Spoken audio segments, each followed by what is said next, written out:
The mountains kept their secrets even in the white noon, when the air lay glassy over the red rock and the world rippled as if seen through water. Eddard Stark drew his horse to a halt and felt the heat that had soaked the saddle seep through his gloves. Above him, the tower threw a crisp shadow like a blade. There were no birds, no wind. His men waited behind him, breathing through cloths tied across their faces, faces streaked with dust and patience. Howland Reed's eyes were the only ones that did not squint. The crannogman had an unblinking way about him, as if he saw more clearly when light was sharpest.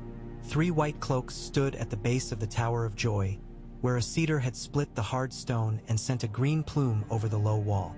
Their armor did not shine. Sand had dulled the gleam. The foremost of them, tall and grave in the way of old houses, wore the weight of his helm like a memory.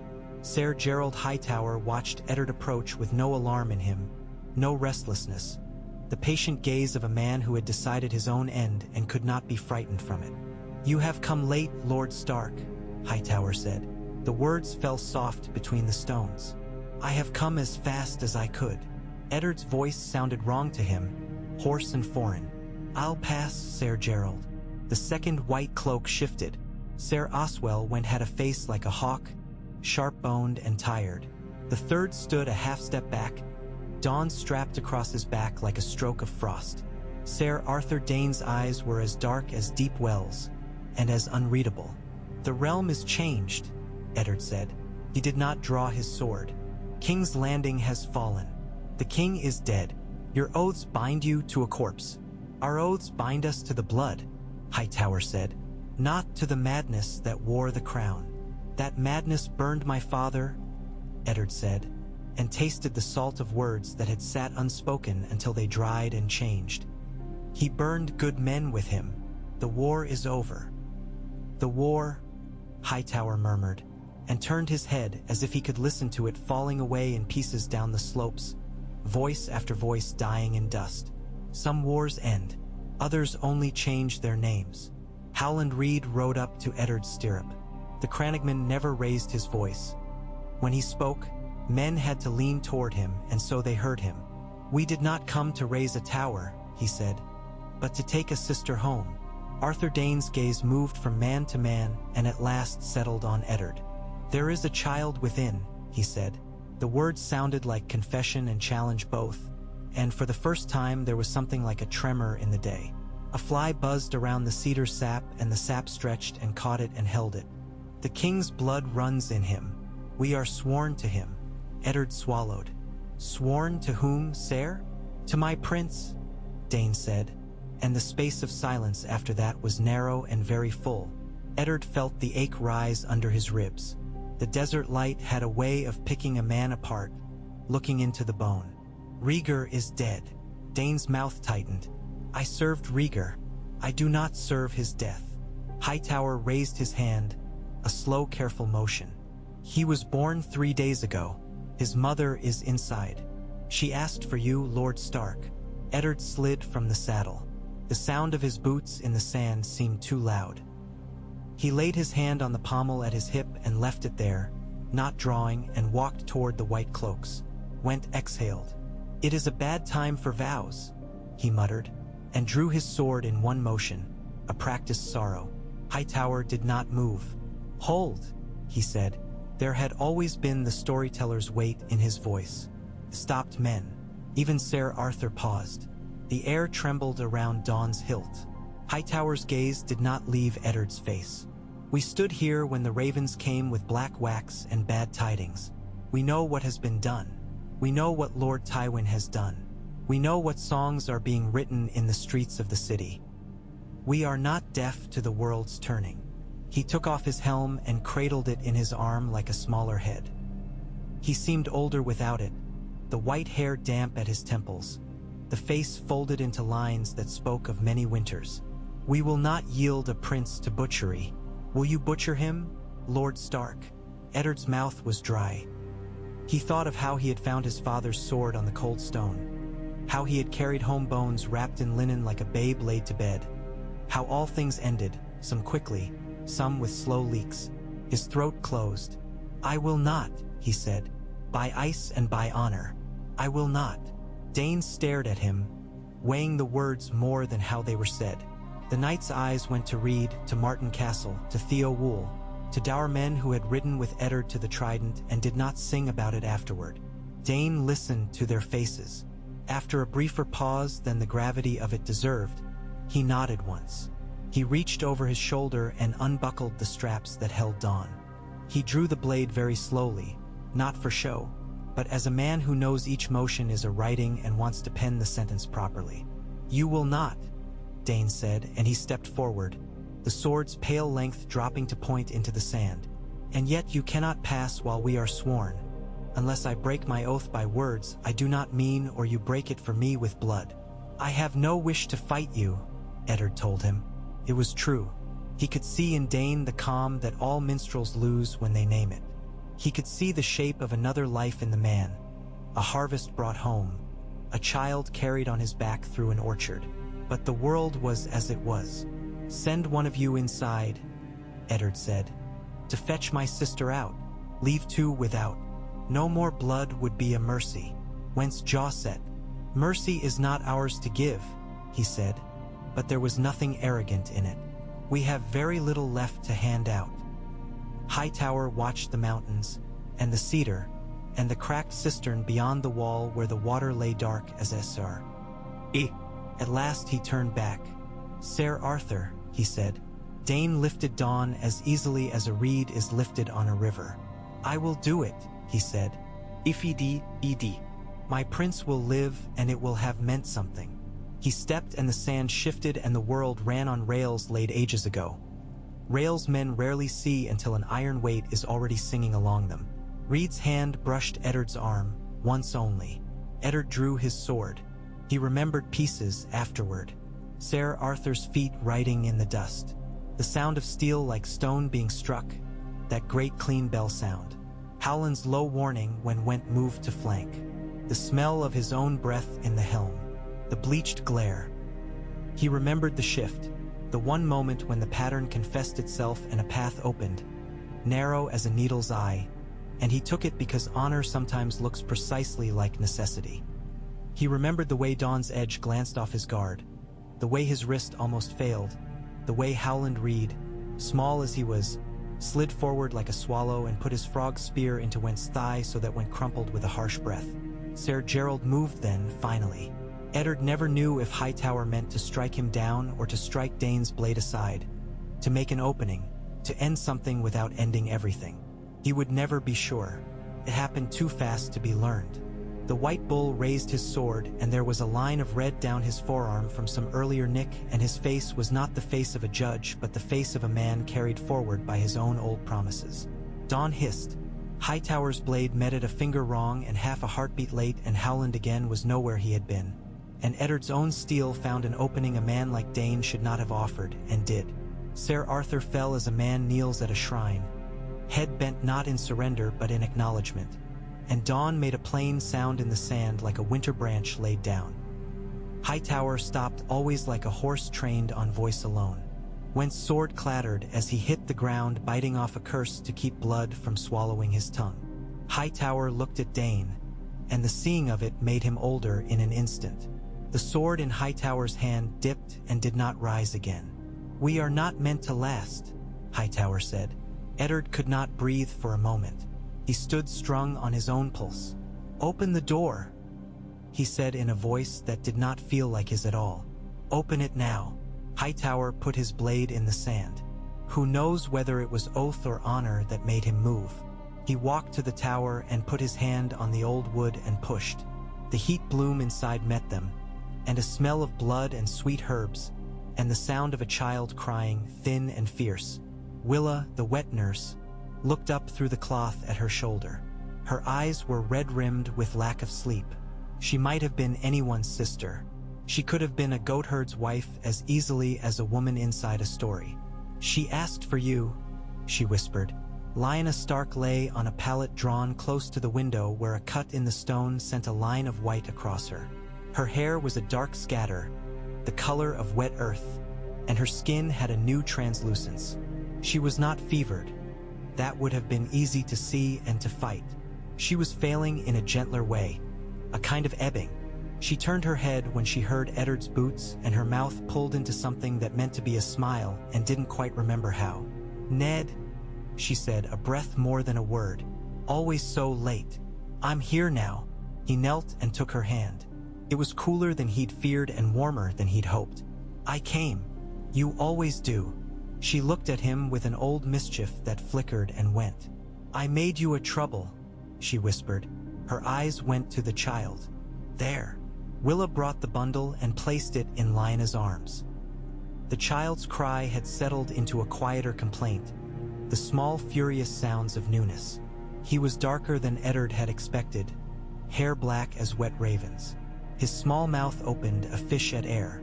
"This is him," Lionel said. "The reason the world forgot how to speak sense. I think he cries on its behalf." Eddard found his voice. "What is his name?" Lionel's lips shaped themselves carefully. She looked past Eddard to the shadow in the door. Hightower stood there, and the name was also for him. "He is my son by marriage," she said, slow and plain. "I wed Rhaegar in the sight of gods, not in stolen shadow." "I was not stolen, Ned." Eddard's breath went out of him. What proof is there?" Hightower stepped into the room, leaving his sword outside like a sign a man will not be needing anymore. The High Septon set his hand to a writ, he said. Rhaegar carried it himself as if it were no more than parchment and no less than a kingdom. He lifted a leather case from beneath the pallet, bound with a cord braided in white and red. He put it in Eddard's hands. Eddard broke the seal. The wax crumbled softly. Inside lay careful script, dry and light, the hand of a patient old man. It spoke of dissolving what had been made and of making anew, of annulment granted for cause and of a marriage witnessed in a Septon Dorn. It named Lyanna. It named Rhaegar. It named gods. It named the law. Eddard read the words 3 times and did not entirely grasp that they were real until Lyanna pressed the child against his chest and said, "My son, what will you call him?" he asked, as if names might hold back mountains. Lyanna's lashes trembled. "I wanted to call him for summer and for snow and for all the things I never had time to learn," she said with a little childish shrug that broke him. "I thought he might be John, for the man who stood between a king and honor. I thought a northern name might keep him warm at night, but the world will demand another. The realm is a place of masks." She looked to Hightower. "There is a name that belongs to his blood." Hightower's mouth softened into something like gree. A smile. "There are many," he said, "but names grow on boys, not boys on names." Willa shifted, and Howland Reed stepped forward and put one knee to the rushes and offered Lyanna his hand. He did it solemnly, as one offers a river stone to a woman who knows which stones will sink and which will bear weight. "He will need several," Reed said. "We will choose them as we come to them." Lyanna closed her eyes for a moment and sunk deeper into the pallet. A cloth slipped. Eddard set it back. Her breath came like tide's small lift. When she spoke again, it had the quality of a vow. "Swear to me," she said, and the words were not a plea but a command she trusted him to follow. "Swear on the heart tree of Winterfell and on Mother's grave and on all the anger in your chest. Swear you will not hide him as shame. Swear you will not pretend I did something wrong to need hiding. Swear you will hold the writ high and put it where even men who refuse to look cannot help but see it. Swear you will be as stubborn as ice." "I swear," Eddard said. There was a heat in him that had nothing to do with the desert. "I will not hide him." She exhaled a half-laugh. "You never were good at hiding anything." She looked at the babe, at his angry mouth and his tight fists. "You little one. You will tell them who you are before they can tell you. You will make them hear." She tried to kiss his brow and somehow brushed his nose and then his cheek. Everything had become slightly mismeasured. Her hand found Eddard's wrist. "If Robert comes with a hammer for him, you will break the hammer." Eddard's mouth was ash. "Robert is my brother in all but blood. He will be a king in his mind," she said, eyes gray and darkening. "And kings are not brothers to anyone." Willa took the babe as Lyanna's arms slackened. Hightower watched with a stillness Eddard had seen once, in a stag standing up to its chest in snow while hunters moved around it. After a time that had no markers, Lionel looked past them all at something very bright and very far and said something that sounded like the end of a song. Then she did not say anything more. Eddard sat with her a long while after, and it was not until the child began to fuss again that the world resumed its motion. He took the leather case with the writ and bound it back up. Howland Reed put a hand to the back of his neck and left it there until Eddard stood. Outside, the day had not moved. Dawn lay in the sand like winter's own tooth. Eddard bent and lifted it. The blade was cool. It felt like a thing men had made to see themselves in and then feared to look too closely. Hightower waited by the cedar. He had taken off his cloak. His white tunic was stained at the arm where blood had dried in a thin brown crescent. "If you will carry him to King's Landing," he said, "I will go with you." Howland's head jerked a fraction. Martin Castle blinked slow in a way that meant his mind was moving hard. Eddard turned to Hightower. "You would walk into the lion's den with us." "I have walked in worse places," Hightower said mildly. "My place is at the side of my king, and if he is a day old or an hour, that is only a matter of distances." He inclined his head toward the tower. "You will need a white cloak behind you when you unfold that writ. Words are very brave. Swords help." Eddard's breath steadied in his chest. "And Ser Oswell?" Went had bound his thigh and stood with weight on one leg, face gray and set. He looked at Dane's blade and at Dane's blood in the sand and at the small cracks in the earth that seemed so many little decisions gone the way they had gone. "Ser Arthur died what he was," Went said, and then he looked up, the old hawk seeing the horizon again. "I will not die a stubborn fool if I might live a sworn man. I will go with you." So they went. They wrapped Dane's body in canvas and laid Dawn across him and built a cairn from the tower's fallen stones under the cedar's shade. Willa nursed the boy as they packed. Reed fashioned a sling for her out of a cloak and some braided cord. The child slept when the horse began to move, rattled by the rhythm, oblivious to all he had begun. They rode in the night while the air loosened and the sand cooled to velvet. They cut across valleys where the scent of crushed thyme rose under the hooves and through villages where men watched from doors without stepping 2 paces into the moon. Hightower had an old man's capacity to endure. Went rode with his jaw set and sweat standing on his brow and did not complain. Eddard spoke little. When the dawn came up pale and dry, he felt within himself a low, steady light. Their path crossed refugees traveling in the opposite direction with the look of people with nowhere to go and the will to go anyway. The war had blown men apart in all manner of directions. There were carts bearing children and carts bearing cupboards and carts bearing nothing at all. There were men who had cut their hair to the scalp to be no one any longer. Eddard gave what he could spare, dried meat and water, and one girl one of Liona's ribbons to tie back her tangle of hair because it felt wicked to keep it now. Word went before them quicker than hooves. Even as they descended into the river country, there were looks passed from man to man when they came to an inn-yard, and someone would whisper Stark, and someone else would say Kingsguard and Babe and Targaryen, and then the whisper would become a pattern of silence that men listened to with their teeth. Robb's letter found Eddard on the 3rd day, carried by a boy on a pony that was more scab than horse. It spoke of Catelyn waiting at Riverrun, of Uncle Brynden seeing to fields trampled by passing levies, of Sansa's first tooth. It did not know yet what Eddard carried. He folded it and tucked it with the writ. He felt the weight at his breast as measured as a scale. Before they entered the Crownlands, Hightower spoke of what waited. "Tywin Lannister held the city for Robert," he said. "I do not know if Tywin serves Robert or simply the idea of being near a king. It may be the same thing for him. The Mad King is dead by a Kingsguard's hand," Went said. "Jaime, men will be sorting words for it in their cups. Oathbreaker, Kingslayer. Some will be said softer than others in some rooms. But they'll all be said." Eddard rode with it. He could see the walls when the road bent. He could smell the city before they reached it, the stew of salt and ash and all the lives simmering together. The gates were open. Men in crimson cloaks were posted there, orange lions on their breasts. They put their hands on their spears when they saw the white cloaks and then took them off again when they saw Eddard's banner and then shifted again when they saw Willa's bundle and the whisper that had been following found its proper shape. They were led to the Red Keep by a path that swarmed with the curious. The smell of tanneries, the shout of fishwives, the clop and rattle of carts over brick. Eddard had walked these streets earlier in his life and had not known he would come back bearing a kingdom that could not even sit a saddle. The throne room was not full when they entered. It filled as if the stones themselves were a bell rung to call men in.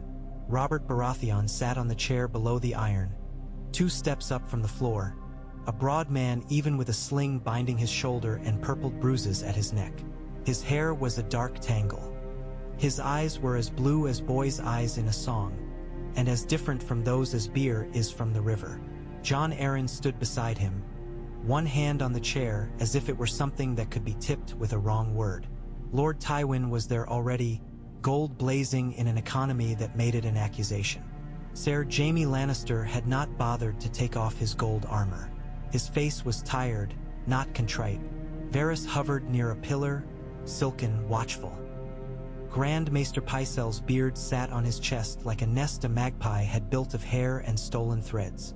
The doors opened wider again to let Eddard and his men through. 2 white cloaks behind a Stark turned the room itself into a contention. Many eyes flicked to Hightower and then to Jaime and then away like fingers off a burn. The babe's small noises ran like a bright thread through lower voices. Robert's face lit when he saw Eddard. Another man might have smiled. Robert laughed low and a little raw. "Ned!" he shouted, and his voice climbed up into the metal that overhung the room and knocked a small echo loose from the throne. "You crawling bastard! Took you long enough. Come and kneel, and stand, and drink, and lie to me about how pretty I look." Eddard walked forward. Jon Arryn's eyes touched the bundle Willa held and then traveled to Hightower and to Went and then carefully to Lord Tywin, whose amusement was a quiet place with chairs set out for several games. Eddard stopped before the 2 steps. He did not kneel. He bowed his head. Robert's mouth opened and closed once. The grin did not die, but it went old at the corners.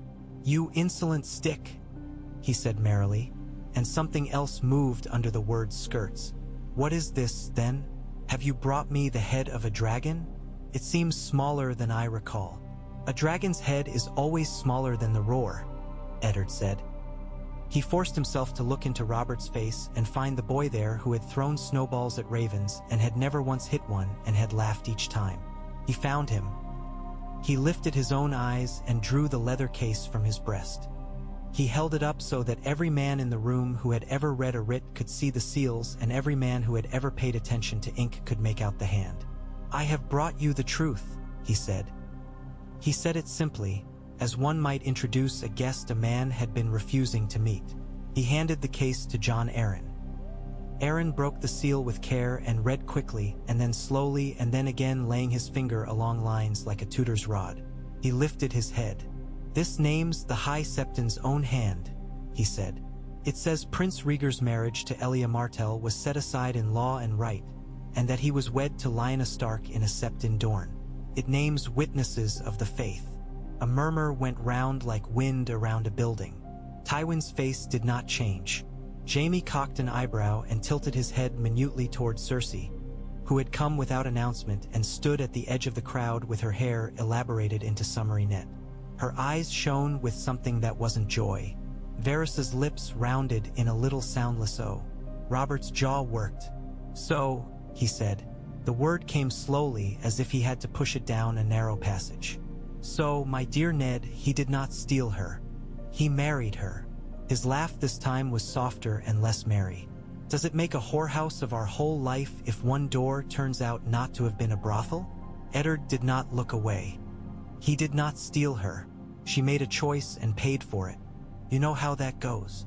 Robert's blue eyes settled on the babe. Willa had loosened the cloth a little. The child's face was visible now, damp sheen on his lip. He had an intensity even asleep.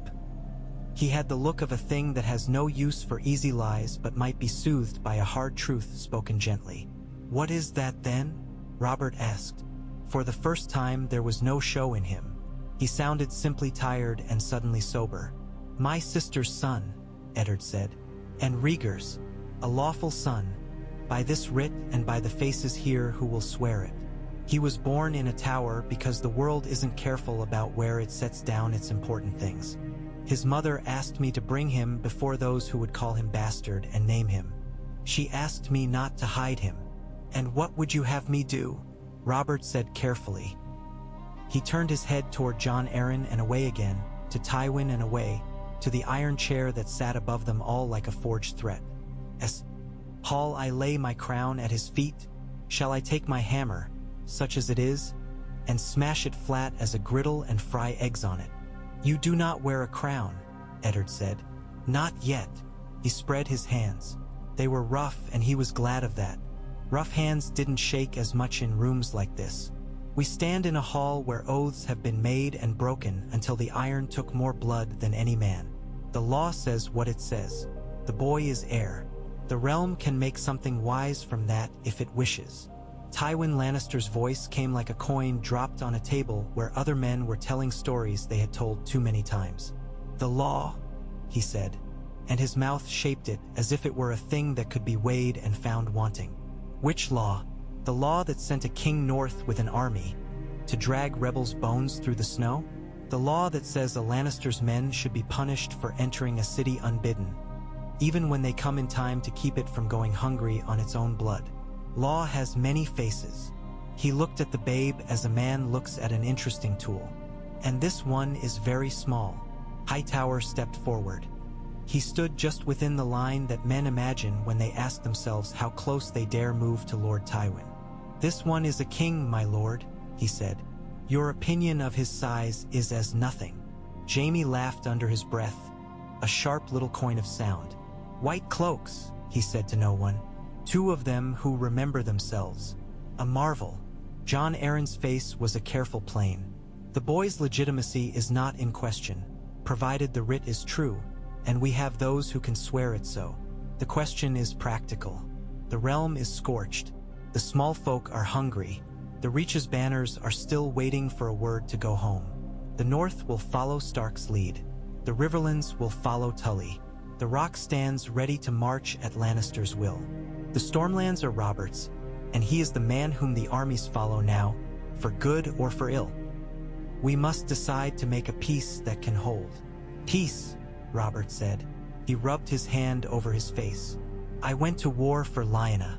I wake in the night and cannot decide whether to thank Rhaegar for marrying her or to kill him twice for it. You cannot do either, Eddard said. You can do this. Name the boy. Give him the crown that the law says is his, and take the title protector of the realm while he mules and sleeps. Rule, Robert, not as a usurper or a butcher, as a steward for a boy who has lost more in 3 days than most men manage in 20 winters. You are good at leading men. Lead them to something better than another sack. Robert looked at him a long time. The room felt the tilt. You could feel a hall lean when a man standing in it decided whether to be a friend or a knife. He looked then not at Tywin, not at the Iron Throne, not at the White Cloaks, but at John Aaron. The old falcon's gaze did not waver. We owe the realm a future, Aaron said. Robert lifted his good hand and set it on his thigh. And if I say no? Then, Eddard said, we fight, and we do it with this child as a banner. As men have always done with children they only remember to protect when there are no banners left. I will not lay him at your feet to be trod on. Robert's laugh came out strangled and became something midway to a cough. He looked down. When he looked up again, there was a boy in his face again. One with muddy boots and a grin that had carried him past enemies short of their strength. You old hard tree, he said softly. You infuriating sheet of ice. His mouth twisted. You know I cannot. I will not kill him. He is hers. He lifted his hand toward Willa. Let me see him. Willa moved to the step. There was a conspiracy in the way the room sucked its breath. Robert bent enough that his face and the child's were level. The boy blinked, unpersuaded by this colossus, unimpressed. Robert's face worked.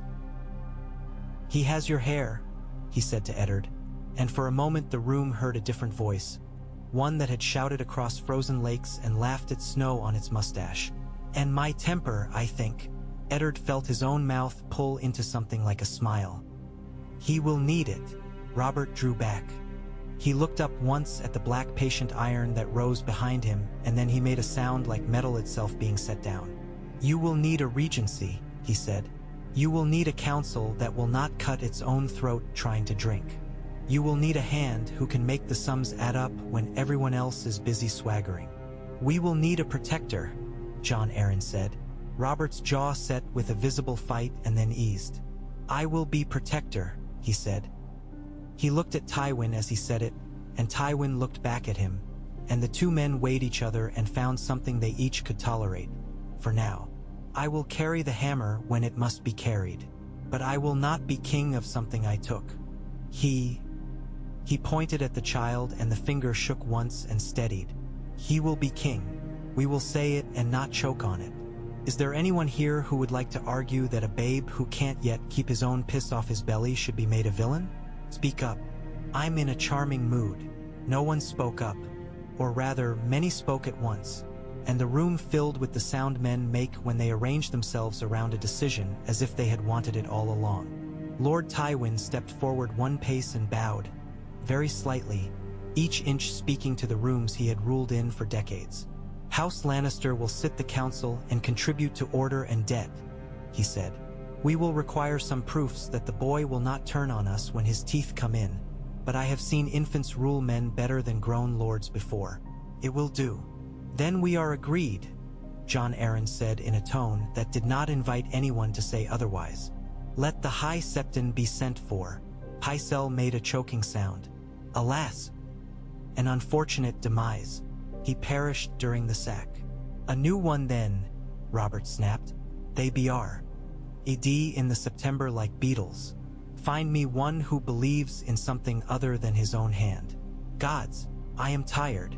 Varys glided forward with an expression of condolence one might use for a widow who has lost a husband she did not much like. "If I might suggest names, my lords, there are holy men in Old Town whose reputation for probity might make even a cynic blush. The starry September can send a prelate stout enough to bless a king and yet flexible enough to bend when the wind blows. We must be quick.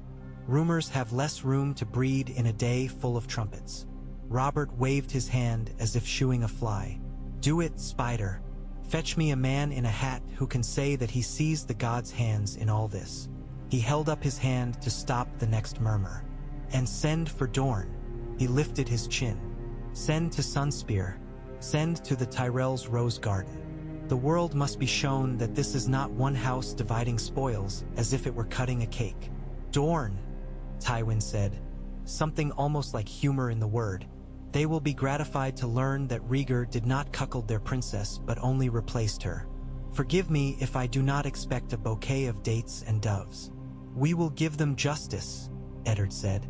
Something cold and old rose in him again. "Gregor Clegane murdered Elia and her children." Tywin looked at him mildly as a winter sky. "A rumor, Lord Stark." "A rumor," Eddard repeated. "Then we will test it. The mountain can answer questions he has not yet been asked, and we will see whether the blood under his nails can be satisfied by talk." Robert's eyes widened like a man surprised by his own thoughts. "Yes," he said. "Yes, we will not pretend that night did not happen because we want tomorrow. Send for Clegane. If he is the butcher, we will feed him to his own dogs." "Quite," Varys murmured, and there was a delicate gratitude in it, like the thank you of a man who has suffered an itch and has watched someone scratch it for him. So the beginning was made. Men were sent to Old Town and to Sunspear and to Highgarden. A tented dais was raised in the Red Keep's yard because the September was ill-favored by the people after the sack, and because it pleased Robert to put the blessing under the sky. Eddard brought the babe out in the morning when the light was cleanest. John Aaron stood at his left. At his right stood Ser Gerald Hightower, who had polished his white cloak until it had stopped looking like bleached sand and had begun to resemble cloud again. Ser Oswell stood behind with a face like a scab that would not fall away yet. Catelyn came up from Riverrun that day, and when she saw the child in Eddard's arms, something in her face closed and something else opened, and she put those two new things together and held them as a lady holds a new bird. "What will you do?" she asked that night in the quiet after the hall had emptied. The sort of quiet that doesn't last long in castles. They stood before a window that looked east toward the river and smelled of salt. "What I swore," Eddard said. He had the writ open again, reading lines he knew already, as if in rereading, he might find a clause that excused him from what he had already decided. He must be named. He must be guarded by men whose doors are not built to open for coin alone. He must not grow up among whispers.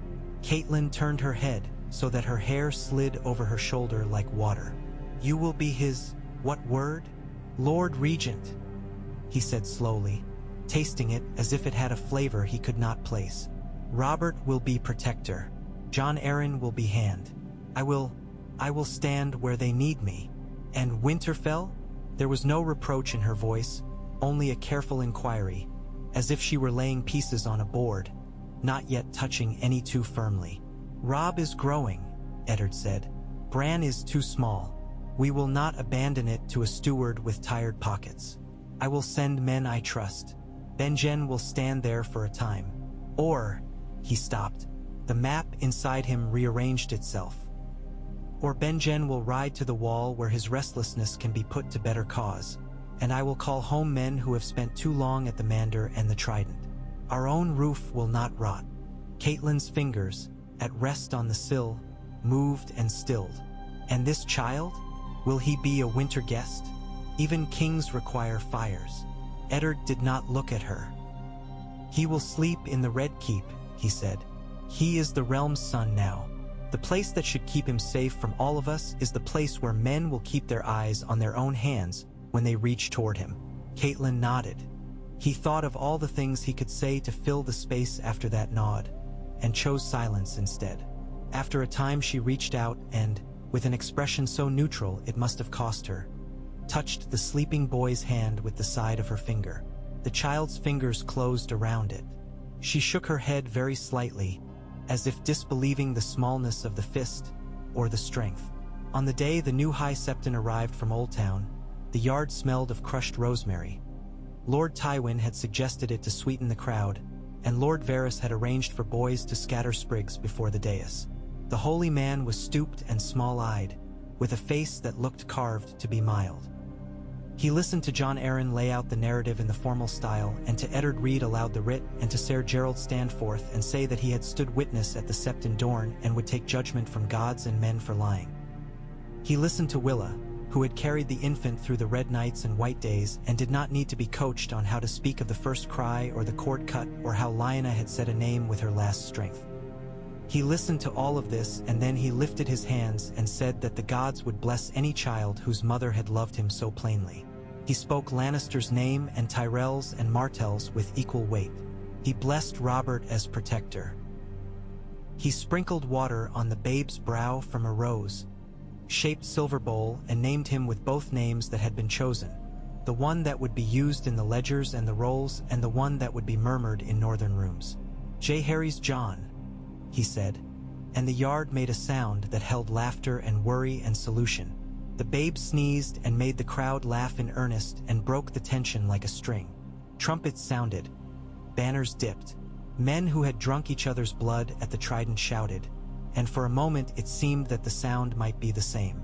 Eddard watched Robert as the noise rose and saw in Robert's face the twist of a man who wants to be happy and cannot decide how. Dorne's envoys arrived a day later under orange and red. Oberyn Martell rode at their head with a smile like a peeled knife. His brother Doran sent letters that were measured as a scale. When Eddard met them in the council chamber, the air was heavy with heat and orange blossoms laid in bowls. Oberyn read the writ, eyes flicking quick as a fish's fin. "Convenient," he said, "for everyone but my sister. Nothing that happens now will unmake what was done to her," Eddard said, and something in his voice made the room drop an inch. "But some things can be done to say we remember. Clegane." "Ah yes," Oberyn murmured, "the mountain who rides men down and makes bones sound like kindling. I would have thought Lord Tywin would mislay him until the scent had dispersed." Tywin's face did not alter. "Sir Gregor attends the council's summons. He lied or told a special truth. He will answer to the law, and the law will find him innocent, perhaps." Oberyn smiled flatteringly at Pycelle, who fluffed, And we will all be reminded that the law can be taught to sit up and beg. The law is what we are making it now, John Aaron said. He tapped the writ with a thin finger. We can make a new shape. Can you? Oberyn toyed with a sprig of rosemary, rolling it between his fingers until the scent rose. Or will you make the old shape and paint it white? He looked at the child sleeping in a crib near the council table, set there because Eddard said he did not mean to start as he would not go on, because secrets birth more secrets, and because Willa refused to leave him in nursery hands when the new king's breath paused sometimes in his sleep as if he were listening to something none of them could hear. Oberyn's gaze softened in a way that made his cruelty even more dangerous. He looks very serious, like someone counting debts. He is, Eddard said.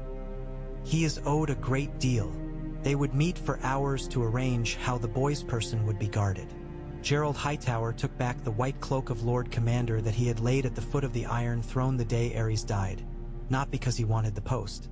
He seemed to dislike most of the things that came with large rooms, but because there was no one better. He recruited men who did not owe Tywin or Robert or any other single man a deeper loyalty than they owed their own vows.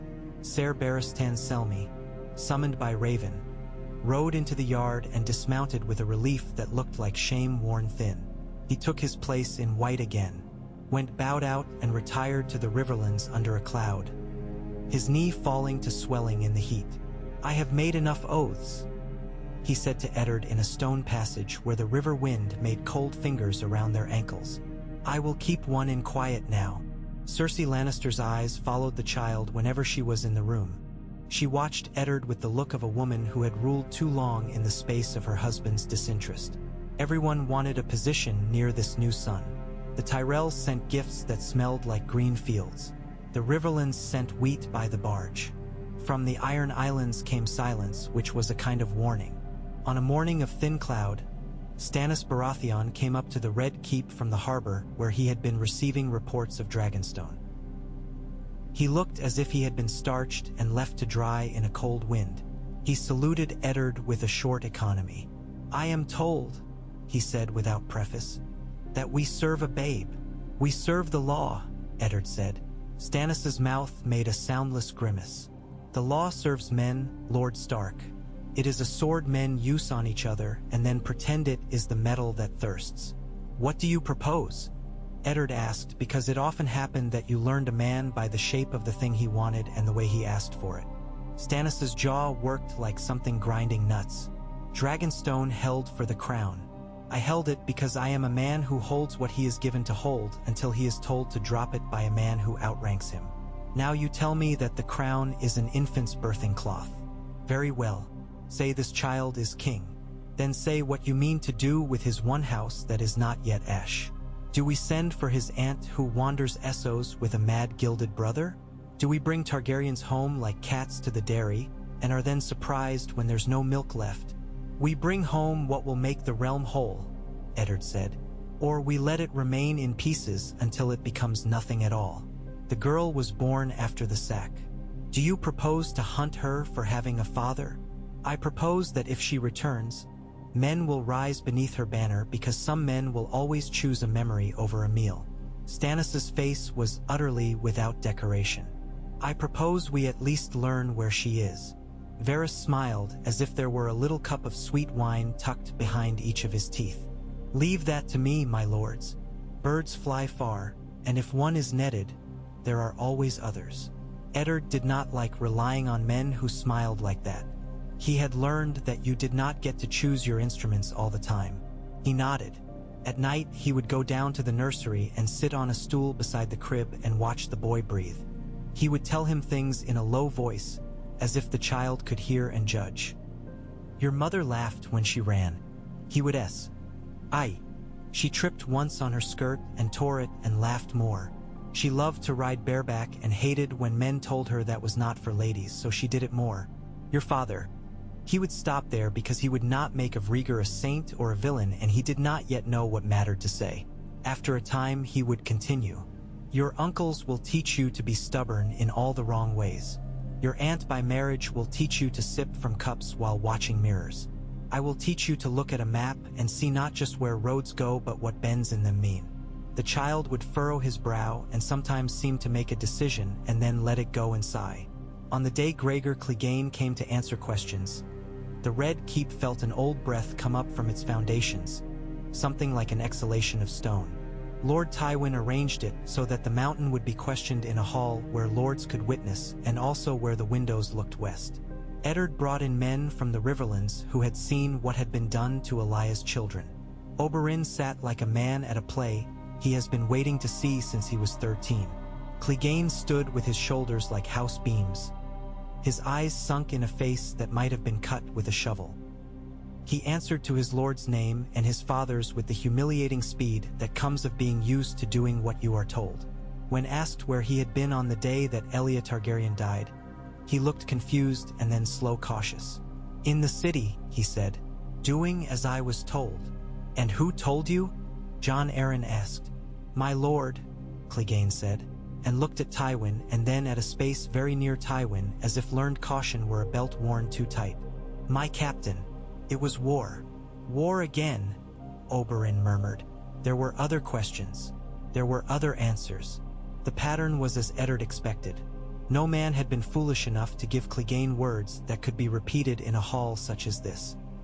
Orders had been at the level of end it and finish it and leave no work for mornings. The law found itself with a shape it could not catch. What Eddard could get was enough to make the room smell of burnt pity. When it was over, and men spilled out to talk at one another in voices louder than their thoughts, Oberyn came to Eddard. "I had hoped," he said, and his mouth bent with that familiar cruelty-touched sadness. "Hoped is a very stupid thing to do in King's Landing." "We will not take your hope from you," Eddard said. "We will find a way to write this down so that it cannot be set aside as a tavern tale. We will put the mountain's name on a parchment where generations will read it and see what he did." "That is not the same as blood," Oberyn said mildly. "I know," Eddard said, "but we will not forget. And if he stumbles and shows his throat anywhere near the Riverlands again, we will not be gentle." Winter crept into the evenings with a delicacy that made men in the south call it charming. In the north, farmers began to pile wood in quiet stacks and to bury root vegetables deep in straw. Eddard wrote letters with reports and orders and the patient comfort of a man who knows that doing anything right takes longer than doing it wrong. He sent for Maester Luwin and had him read the writ and comment in his precise manner on the way the script flattened out on certain lines, indicating that the writer had lifted his wrist in the middle of a word, a sign of age. "You believe it," Eddard said. "I believe it is what it says it is," Luwin answered. "Belief is for gods. Maesters have eyes and good wax." Catelyn came to him before the first frost with a book of accounts and a baby on her hip. "We cannot keep sending grain at this rate," she said without turning the book into a complaint. "The Riverlands have suffered.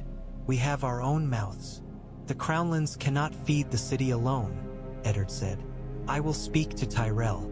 He likes to be begged. It makes him feel like he has invented mercy." She shifted the baby. "Tell me, Ned, do you regret it? Not for the realm, for us." He thought of Lyanna's hand in his, of her last gaze which had not looked like someone leaving but like someone arriving somewhere it was a relief to see had not been made up. He thought of Robert's smile the day he had held the infant and had not known whether to become a man or a cudgel. He shook his head. "No." "Nor do I," Catelyn said, and kissed his cheek in a way that acknowledged the cost and closed it for the moment. The raven that brought news of Viserys and Daenerys came to Varys first because they always came to Varys first. He told the council with a crestfallen grace. "They have been sighted near Pentos under the care of a magister with more rings than fingers," he said. "They are poor. The boy is a child with too much neck for his head. The girl is as they all are at that age, curious about the world and existing in a state of being without a category yet." "And what do we do?" Robert asked. "We invite them," Jon Arryn said, surprising several men including himself. "We write that the king welcomes his aunt and uncle. We write that the realm is one house with many chambers. We write it in the honeyed tongue of politics. Or we send a knife," Stannis said. "We will not," Eddard said and did not raise his voice.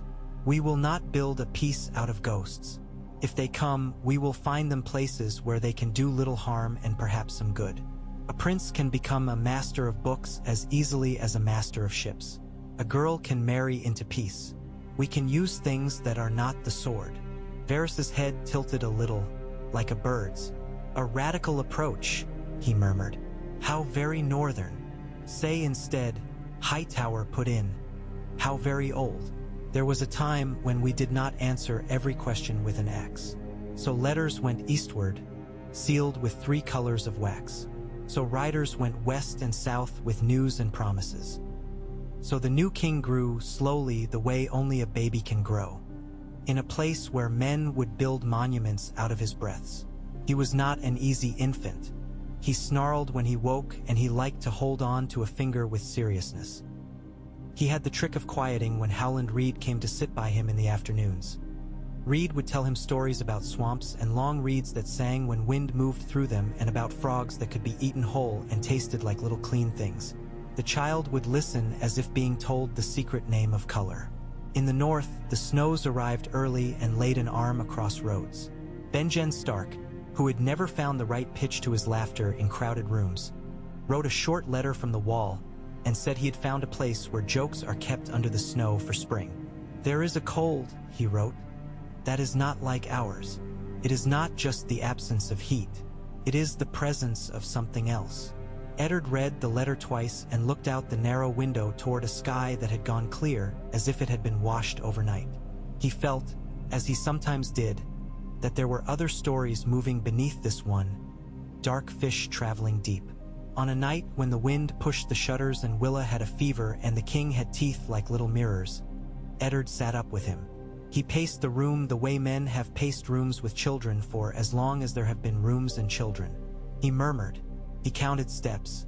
The child's cry should have driven him mad and instead steadied him. He held the babe against his chest and hummed some nameless thing that might once have been a marching song and might once have been a lullaby and had ended as both. "You will grow," he told the warm, heavy bundle. "And men will come to you with lists in their hands and stories about what you owe and who owes you. They will come with love wrapped up in needs. You will learn to listen for what is not asked. You will learn when a man has told the truth and when he has told you a truth he thinks you will like." He paused. The child hiccuped. Eddard smiled down. "When you can stand, we will take you north. We will show you trees that remember what it is to stand very still. We will put your feet in a stream so cold it will make your bones jump. We will teach you that a wall is not the same as a horizon." He walked until the child slept and the wind forgot itself, and he stood in the quiet and felt the weight of what he had begun settle in him in a way that did not feel like a burden but like the right end of a barrow a man takes up with other men. At dawn, a raven tapped the window with news of ships sighted off the stepstones flying no banner any man in the rookery recognized. At noon, a rider came in with a story of Sellsword bands loitering along the Blackwater with no employers in sight. At dusk, Oberyn Martell sent a basket of pomegranates with a note that said only, "A fruit of many seeds," and a smile drawn with ink that suggested trouble was a dessert. The realm breathed with them. The realm, which had been a thing that wheezed and sobbed and periodically screamed, started to take long, slow breaths, the sort craftsmen take when they are working with small tools. There were still knives in the walls and hidden doors behind tapestries and men who liked to talk with their hands just at the level of their belts where nothing could be seen. But there was also a boy whose hands found a finger and held on, and the sound of that small insistence made other sounds in the city seem, at least for a while, like things men might choose to change. One afternoon, while the king slept and Willa dozed and sunlight lay on the floor in squares, Eddard stood by the window looking at the glitter of the bay. He did not hear Hightower come in. The old knight had that trick when he wished it. "Lord Stark," Hightower said softly. Eddard turned. "Ser Gerold." The Lord Commander stood with his helm under his arm. He looked, as he often did, as if he were on his way somewhere else. "The White Swords have stood for dragon kings who believed themselves born from fire," he said, "and for men who were born from wine, and for a boy once who became a man you would have liked and then was struck dead by a rock wearing a crown. I have served kings I would not leave alone in a room with a cat. I do not set my hopes on them. I set them here. He rested his hand lightly over his own heart. And then I arrange the world so that I can keep my oath without having to murder my own belief. I would like a world where men do not have to build themselves cages to keep their oaths from fighting, Eddard said. Hightower smiled his small dry smile. So would I. Failing that, we build the better cages. There is talk, always talk, of those who would like this new king to be a banner they can wave when it suits them and fold when it rains. If I hear of any hand traveling too near his crib, there will be fewer hands in the world. Eddard did not thank him. Men like Hightower did not do the things they did to be thanked. He nodded. They stood a moment, listening to the cradle's breathing. Hightower cleared his throat. What will you call him? When it is just you and him, and the world is not listening. Eddard looked at the small face, slack in sleep, serious even then. John, he said softly. I will call him John. Hightower nodded. That is a good name, he said, as if a small problem had been settled. Winter worked its way downward. In the east, a girl with silver hair learned to speak to merchants without looking away. In the north, a boy climbed where he was not permitted and laughed into the cold. In the west, a lord counted gold and men as if both were sand shifting in a glass. On the wall, Benjen Stark sat up one midnight and looked into a darkness that looked back at him and did not blink. In King's Landing, a child rolled onto his stomach for the first time and howled at the unfairness of the exertion, and then got his knee under him and then toppled and howled again. Illa laughed. Eddard reached to set him right and stopped and let him work at it. He watched his son, his king, learn the shape of the ground. The Iron Throne waited, patient as a rock and as sure of its weight. It did not care whose small back would one day bear it. But in the Red Keep there was, for the first time in a long time, a man who knew how to weigh a blade and a truth and set them down side by side on a table and ask which would serve better. On a rainy evening, Robert came to Eddard's chamber with his hair wet and his mouth sweet with wine and sat heavily. And after the first surge of loud jests, he was quiet. He looked into the coals. Sometimes I think I have done something good, he said, surprising himself. Then I remember all the things I did to arrive here. We carried broken things across a river, Robert, Eddard said. We did not fix them.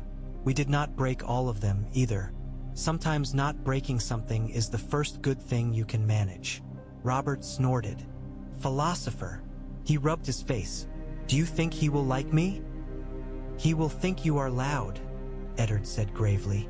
Then he will think you are brave. Later he will understand how those two are connected. Robert considered that and nodded. He stood to go and paused by the cradle. The boy, being contrary, had decided to sleep with his mouth open, showing the small moons of his teeth.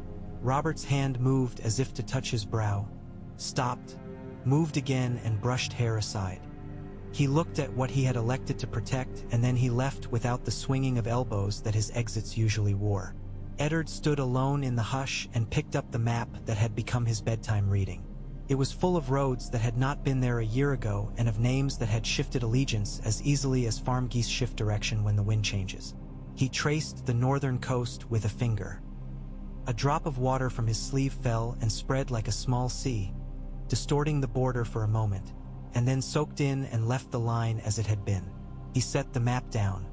He went to the window and opened it so that the rain smell could come in. Behind him the cradle creaked as the boy shifted, then stilled again.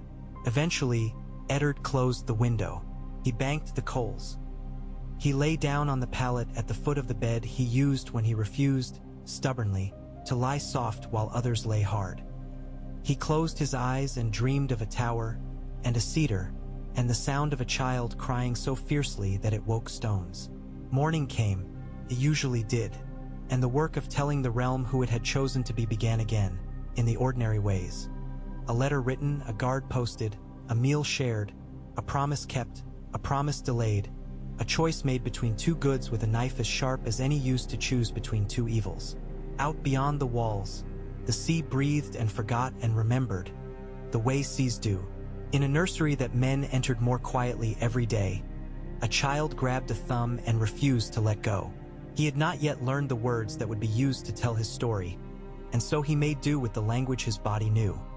Clench, release, cry, sleep, drink, stare, begin. The season turned and the bay took on the dull pewter sheen that made sailors mutter the names of gods they ignored on fine mornings. Eddard had lived long enough to see the way bad news arrived with fine manners when it was borne on water. Balon Greyjoy sent his raven bound in tarred string. The bird came with oil on its feathers and eyes that looked at men without blinking. The words were few and proud. Ironborn had words that did not leave much room for others to walk around in. Robert read the letter standing, a habit he had when he did not trust himself to sit still. He snorted. He bared his teeth in a way that was not a grin. "The pike cracks jokes," he said. "We'll see how he laughs when his tower's base is wet and his roof's afire. Send Stannis to close the sea," Jon Arryn said. "Send Lord Stark to close the land. Close a man's choices and you choose for him." Eddard nodded once. He felt in himself the old quiet before a march. Not eagerness, but the relief of a path clear enough to set your boots down on. He kissed his children and then the small king, who blinked at him and grabbed his thumb as if to pull him down to stay. "Soon," Eddard told him. "I will be back before you manage 3 steps in a row." At Pike, men fought not against men alone but against stone and wind. The walls were older than any song. They had watched high kings play at ruling. The sea flung itself at the black rock like a lover that had turned rough out of desperation. Stannis came with the fleet, face set in its usual prison of effort.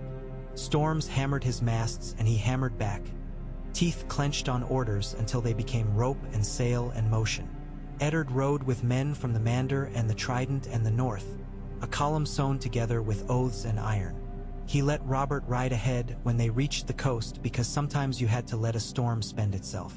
Robert smashed the first gate and the second and then had to learn to wait while men ran lines across the churning narrows, while ladders were raised and fell and were raised again with hands already torn. In a small stone room that smelled of wet iron, Theon Greyjoy stood, 14 and trying not to show it, his mouth set proud and his eyes darting like swallows. Eddard saw in him a boy fashioned out of all the wrong urgencies. "Your father has chosen foolishly," Eddard said. "You need not."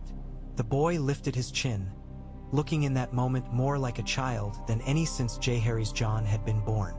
"I am not a coward," he said. He said it as if it were not a word he had packed himself, but something a man had handed him and told him to carry without ever being told why. "I am not asking you to be," Eddard said. "I am asking you to be a hostage." The boy blinked, stung as if by salt. "You ask it as if it were a favor." "It is," Eddard said. "For your father, who will live because a son has value. For the small folk who will not find their roofs afire because a lord flags. For you, if you would like to live longer than the victory you think you want." Theon looked at his boots. Then he looked up with anger that had a little gratitude tucked deep inside it, where no one was meant to see. "Where will I go?" "North," Eddard said. "You'll learn winter. You'll learn patience. It will make a man of you that does not need to shout to be heard." "I can shout," the boy muttered, "because boys do not know how to put their hands on the right words when they are asked for quiet." "So can the sea," Eddard said. "It does little good against rock." He took the boy with him when Pike fell at last, when the great keep groaned and tore and slid partly into the water with a sound like the world deciding something. Balon Greyjoy knelt in a hall that had never seen such a shape and said the words with his teeth clenched and his pride bleeding out of him like water from a split cask. Robert did not gloat. Men were too tired for gloating. They bound wounds. They counted the living. They looked at the dead. On the night the fleet burned the last Ironborn longship in the harbor and the smoke went out as if it had run out of sky to climb, Stannis came to Eddard with a salt-stiff cloak and a face that had become the map of a hard coast. "We closed the sea," he said, and did not grin or accept the congratulations that were not offered. "Close the land, Lord Stark. Close it around this boy until he can find a shape that is not just a blade." "We will," Eddard said. Winterfell took Theon the way a good house takes a stray dog, with food, with rules, with a space that was his and not anyone else's, and with eyes kept on him until he learned where to put his own. Rob and Theon circled each other as boys do who do not yet know where friendship ends and rivalry begins. Bran slipped between their feet like a small otter. Sansa wrote letters to King's Landing on thick paper that carried the smell of warm north with it in its fibers. Arya stole Theon's knife once and then left it on his bed with the blade cleaned, as if to say that she could have done more and chose not to. Eddard returned south with a sound in his bones like men marching in step, that low drum that meant things had been set in motion and would now have to be seen through. The envoys from Pentos arrived in a carriage that confused the horses, lacquered and stiff in its pretty discomfort. Illyrio Mopatis's perfumes reached a room before he did. He came bowing, hands delicate and damp, eyes bright as coins turned in a beam of light, and behind him came a youth too tall for the room he walked into and a girl who looked around with frankness because she did not yet know how to pretend she had seen better. Viserys Targaryen had the air of a man who has learned all the incorrect lessons from stories. He had fed on memory too long. He looked at banners and rings and men's deference the way a starving dog looks at kitchen doors. He barely kept his face straight when he recognized Gerald Hightower. His jaw set, then smiled, then set again, all in 3 heartbeats. Daenerys Targaryen had silver hair a shade shorter than rumor had insisted and eyes that took things in as if she meant to keep them. She curtsied before the small king as if he were a big idea she respected, and then smiled when the baby stared at her and reached as if for a thread of light her hair had caught. "May I?" she asked Willa with courtesy rather than presumption, and took the child in arms that had learned to carry weight by hauling pails and not by holding court pets. Eddard watched her. He watched Viserys preen and post and quote phrases from books he had read in rented rooms, and he watched Daenerys soothe the fussy king and laugh when he spat up on her sleeve. Her laugh was clean.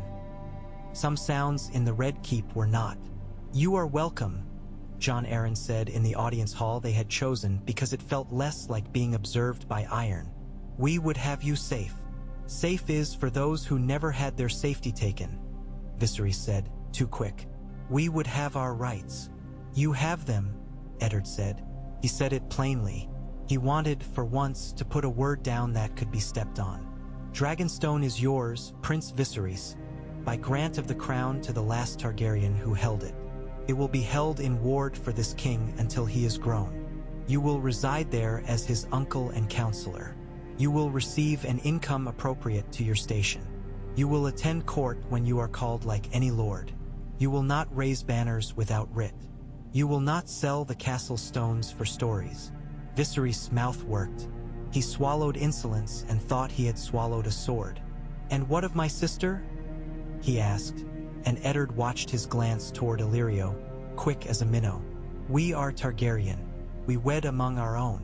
Will you have her rot on a rock while some usurper's friend pretends to be her father?" Willa, rocking the baby and looking like all the wet nurses in the world, snorted softly. Eddard ignored it and the tiny satisfaction it pulled at the corners of his mouth. "Your sister will live where she chooses," he said. He looked at the girl, not at the man. "What do you wish, princess?" Her eyes widened slightly and then steadied. She looked at the baby to buy herself a heartbeat to think, the way wise men do when they are asked a question that will turn them to a shape they cannot step back from. "I would like to see Dragonstone," she said. "I have never had a home that had a name that stayed when we left it." Something like hurt passed under her open tone. It went away again without becoming a weapon. "You shall," Jon Arryn said warmly. "And the court will be much at Dragonstone this coming year. There are questions to be resolved. The island is as much a symbol as a hoe. Use." Viserys breathed out a little hard through his nose, that sound men make when they have managed to keep their teeth covered. He bowed. "We accept," he said, and sounded as if he did nothing of the kind. They took ship for Dragonstone a week later aboard a vessel Stannis selected and inspected until even the boards seemed to stand straighter under the stern gaze. Viserys preened on the quarterdeck like a lord surveying fields only he could see. Daenerys wrapped herself in wool and stood at the rail half the day watching the Varamir gray curl of winter sea. When they reached the black shoulders of the island, the sight filled her eyes and did not frighten her. She walked the halls that still remembered heat and watched the wind bring gulls to lean against the towers. The sept was small and old and smelled of salt and stone dust. The prince rearranged portraits in his mind and talked of great tapestries to be hung. The girl asked where the sailors slept and how often they saw their mothers. Illyrio left, satisfied enough. He had put his hands on another table, and he would return to Pentos to count what might be gotten out of it. He gave the girl a heavy coffer before he went, said to be a gift from a trader in Carth who dealt in curiosities. 3 eggs, he murmured, big and smiling. Turned to stone by time, they make pretty paperweights if nothing else. He laughed at his own joke and stroked his beard and counted favors he would need later. Daenerys took the coffer into a chamber that looked down on the sea and opened it alone. Her breath caught. They were stone, yes, heavy and cool, but their surfaces seemed to hold a memory of fire. One was the color of old bronze, one the deep green of forests in places no man went, one white-veined black. She touched each in turn, and as her fingers lingered, she had the oddest sense of something listening. She laughed then and made herself cease. It was a silly feeling. She put them on the hearth and built a small fire for her hands. The island held heat under it still, a dragon sleeping with one eye open. That night, in the bed she had not yet decided was hers, she dreamed of a room under the castle, a room of stone so hot it hummed, and of something curved and immense uncoiling in slow joy. A raven flew from Dragonstone the next day to the Red Keep, and Eddard read the neat lines about the princess's arrival and Stannis's arrangement of the island's accounts and the inventory of the old armory where men had stacked dust on dust. He read the line about eggs and set the letter down. He rubbed his thumb over the edge of a page so long the skin there grew smooth. He wrote back asking nothing about them at all. The city learned how to move under a king who did not yet move himself. It took to the habit of quieting when a small procession went by. Willow with the child, Gerald Hightower with his sword like a promise at her shoulder, a scribe in tow with his inkhorn because some words must be caught at once lest they wriggle away and leave men claiming they never swam through the room. Cersei Lannister learned to arrange her smiles in such a way that men ached to be told they were the reason for one of them. Jaime Lannister learned to walk past the cradle without looking and then to look and then to smile very briefly without seeming to, thinking of his sister's longing and of the way vows tasted when they had been chewed for too long. The city, which had watched kings it hated and kings it feared, began to understand what it was to keep one's voice low, not because one suspected words were being stolen, but because one didn't wish to wake a baby. It did men good. It even did Tywin Lannister good, though he would have denied it until breath failed. He spoke more softly in council, out of habit, and discovered he liked the feel of discipline in his mouth. Benjen's letters grew colder. He wrote of snow that fell like ash because the wind was wrong, of nights when the stars all seemed to be looking in the same direction, of tracks found partly melted at dawn that were clearer where there was no frost to take them.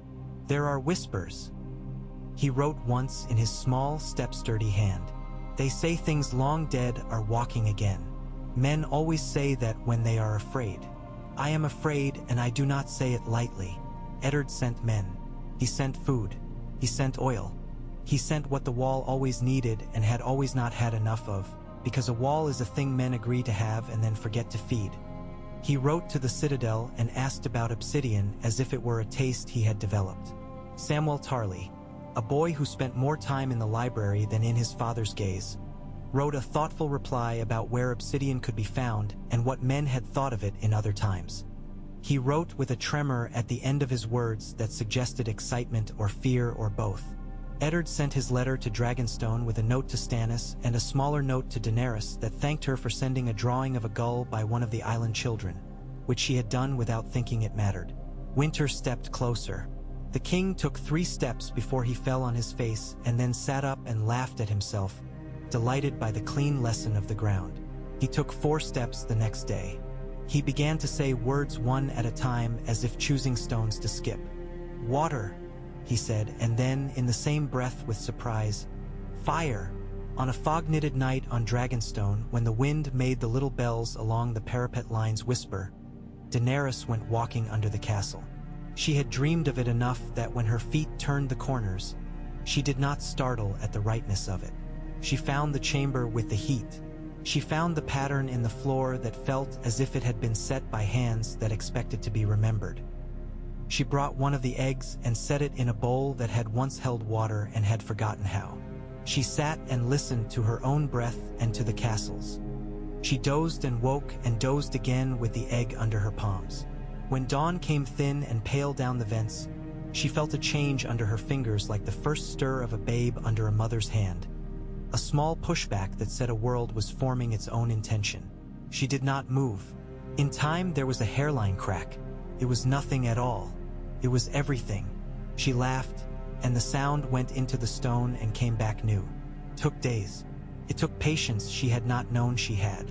It took an old woman from the village who had been cooking on the island's hearths for 50 years and who came to watch and to hum and to say that she had had a feeling and that this was the shape of it.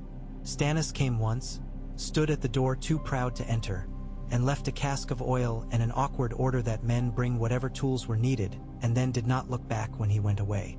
When it happened at last, it was not a blaze. There was no roar that made men fall to their knees. There was a small sound like a shell giving up a secret and then a wet, messy unfoldment. Heat breathed, yes, but not a torch's heat. More like the heat of bread broken open. A creature the size of Daenerys's 2 hands slid into a world that had waited for it and coughed delicately. Its eyes were old in the way some newborn eyes are old, as if what looked out had been here before and had come back out of duty. She put her palm to its back. It was slick and rough both. It sneezed and then made a sound that was not yet a cry and not yet a song. She laughed. The tears came without theater.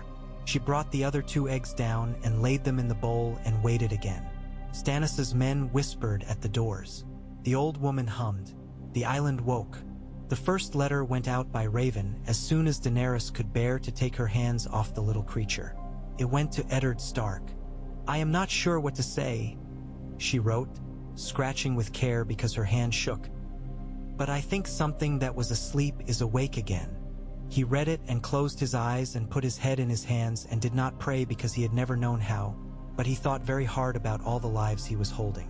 The second letter went to Jon Arryn, who smiled and said, "Well then," and began making a list. He wrote Stannis a neat note asking about the size of storerooms, the pattern of the vents, how many men could be spared from the ships if a thing needed guarding that could not be spoken of openly yet. The third letter went to the Citadel and to Old Town and to men who liked to look at old things and pretend they were not afraid. Pycelle held it at a distance as if it might bite. The Archmesters wrote one another polite letters asking questions in phrases that had been used for 300 years. They dipped pens and counted beads and decided that if it were true, it would be someone else's problem. A boy with a belly and a sweetness in his eyes read the copy keeps and felt something like courage sit down inside him. The fourth letter never got written because Daenerys went down to the warm room to check on the eggs and did not come out for a day and a night. When she emerged, she was carrying 3 small creatures that made the old woman laugh like a girl. "They are true," the woman said, and this time even Stannis crossed the threshold and set a hand. Very cautiously, as if to avoid breaking a law he had only just learned, to the Wood of the Arch. King's Landing took the news the way cities always take news that does not fit. It told it wrong twice, it told it too loudly, it told it with new names in old places. Men said the girl had broken herself to open the shells, that she had stood in fire and come out with it braided into her hair, that she had killed a goat with a golden knife and fed it to an altar that had been asleep and woke. Eddard listened and did not correct them. He let the truth walk quietly beneath the noise. He went to the nursery and watched the small king sleep and then wake with his fists balled as if ready to argue. He told him in a low voice about dragons. "They are not answers," he said. "They are instruments. They make bad men worse and good men tempted. They also put an end to certain kinds of arguments. We will try not to use them that way if we can help it. If we cannot help it, we will use them with a clean hand." Robb came south that spring with Theon riding at his flank and a new steadiness in them both. Bran climbed everything that would hold still long enough. Catelyn held Jaehaerys Jon while Eddard held Daenerys's letter, and the room felt like a pattern that made a shape you could walk into without bruising your shins. "Do you know what you have set in motion?" Catelyn asked, not accusing, simply making a map. "I know enough to be afraid," Eddard said. He looked at the child and then out the window toward where the world would one day present itself to him, as if it were something that men could choose rather than something that simply was. "We will not make of him a hammer. We will put a level in his hand." Gerald Hightower watched Cersei. He had learned to count the small movements of her face the way a man counts towers as he rides a road he does not trust. She brought a maid up from the rock who had a cat's eyes and a perfume that made hard men silly. He dismissed her after the third night she was seen near the nursery door without an errand. He did it with courtesy that bruised less than honesty. Cersei smiled at him, and if hatred can be shaped into something fine, she did it then. Jaime did not look at her for 3 days, and then he looked and could not stop. Viserys tried to be patient and could not. He paced Dragonstone's halls and talked to the dragons as if they were cousins who had arrived poor and full of promises. He sent letters everywhere, Tyrosh, lists, bravos, places the sea made inconvenient when it chose. Eddard read the ones that arrived in King's Landing because men all eyes sell each other's secrets when there's a coin in it. He watched the prince arrange the pieces of a game he did not understand. He waited. Viserys hired Sel's words in his mind and then forgot to pay them before they had begun. Stannis put a captain he trusted on every boat and a man he trusted less on every dock, because that is how you hold a place when you are a man like him. Daenerys grew the dragons the way a woman grows a garden in a courtyard. With attention, with a cunning towards sunlight, with conversations on mornings when the world is quiet enough to listen. They were not big for a long time. They sang smoke and frightened the gulls. Men grew used to them by the simple practice of not having enough time to be frightened of them all the hours there were in a day. When the first one leapt from the parapet and glided crookedly to the tower roof like a leaf that had suddenly remembered it was made of fire, a man cried out and then laughed, which is what men do when fear and joy surprise one another in their throats. Winter sharpened. Benjen's letters stopped asking for this and that and began telling Eddard what he had done whether or not anyone had asked him to. "We have changed the patrols," he wrote. "We do not go out in 3s anymore. We go out in 6s and come back in 6s. There is a thing that walks the treeline that the dogs will not look at. We killed a man thinking him wildling. His blood was wrong, crusted with frost and never thawed. I burned him and I burned the spear that had touched him. Tell me if there are old stories that are true." Eddard sent back stories. He sent obsidian. He sent men who had nothing left to run from and who did not mind going to a place where the air taught you about your lungs. He sent Howland Reed north with a letter to the old gods carved not in bark but in the bones of his knuckles. Reed went with 2 of his people who could vanish standing in a field. He went smiling the way a man smiles when he goes to meet something that changes other men's minds and hopes he is not too frail to stand in front of it when it arrives. In the south, thorns grew on the roses as the Reach used its wealth and its reputation for softness to convince men into arrangements that cost them less in blood than they were used to spending.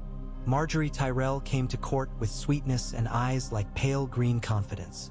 Sansa watched her and learned in a month more than most ladies learn in a year, about compliments used as tools and about kindness asked for a price that did not look like payment on paper but always came due.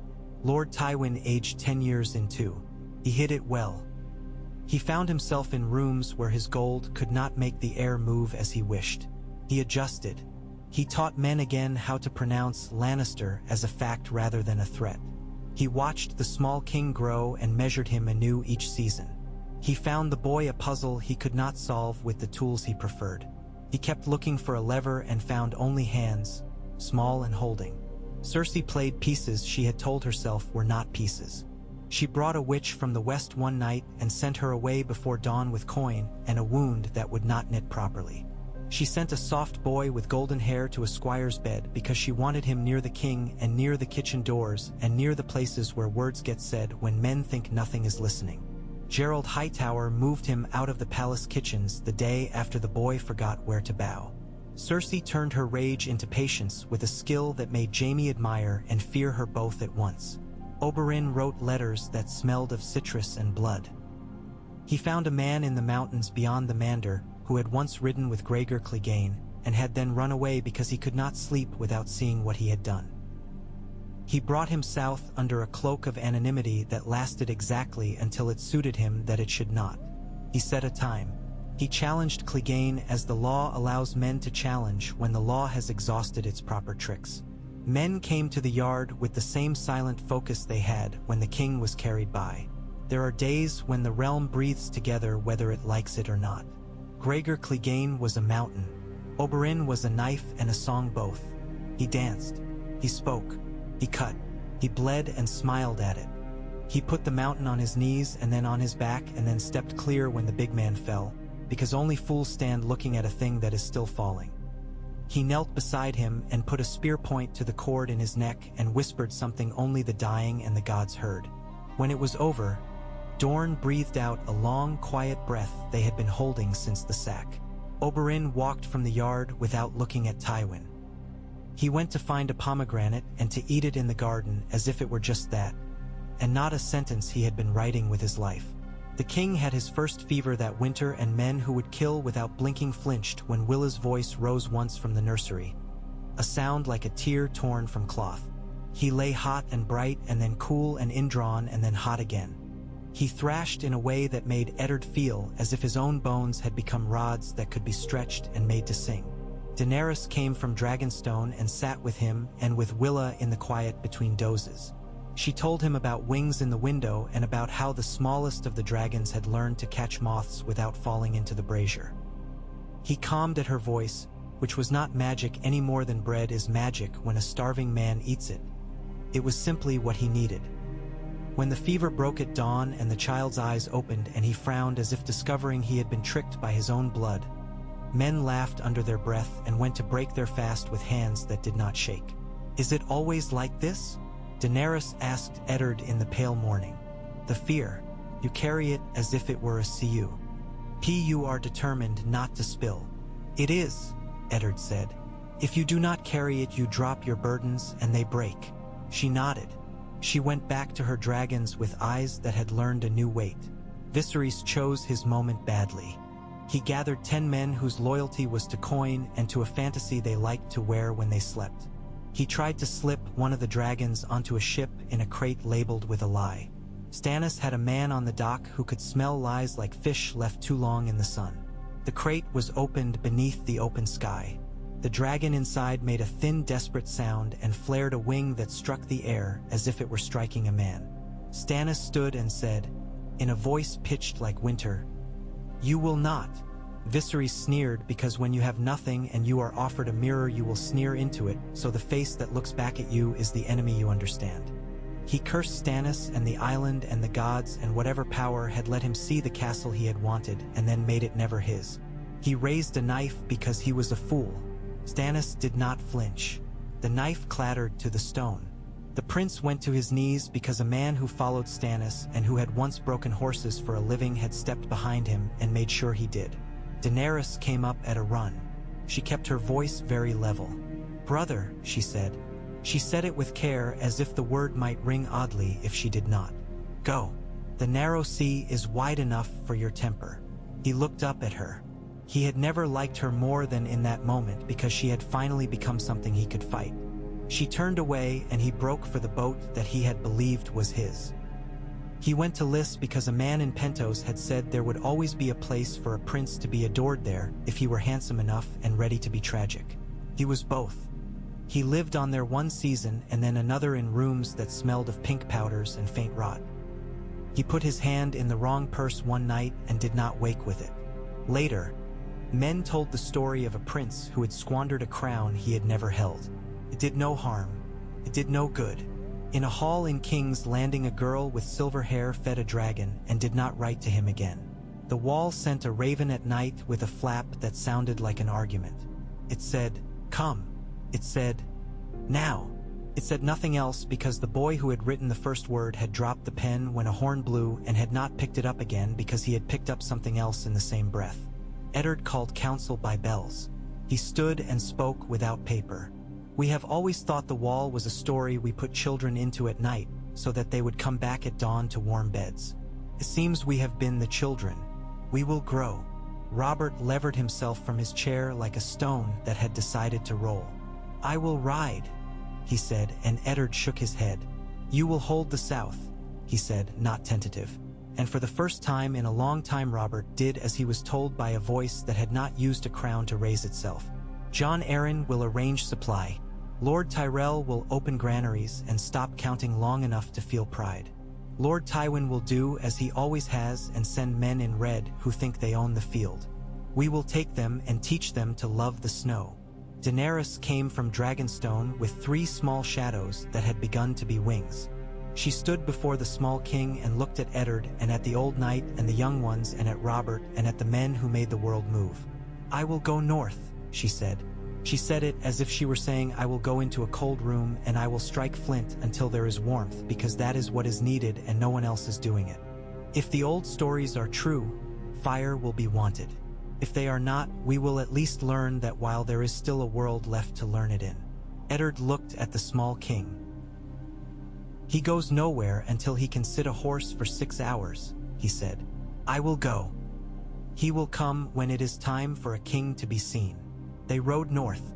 They rode with a sound like 1,000 sermons answered at once by boots. They rode with carts of obsidian and coils of rope and casks of oil and men with hands like burned sausage from hammering stakes. They rode past the trident where men looked up and said to one another, "Again!" They rode where the road narrowed and a man could hear individual hoofbeats inside the thunder. When they came to Winterfell on the march, the gods would seem to lift its head and listen.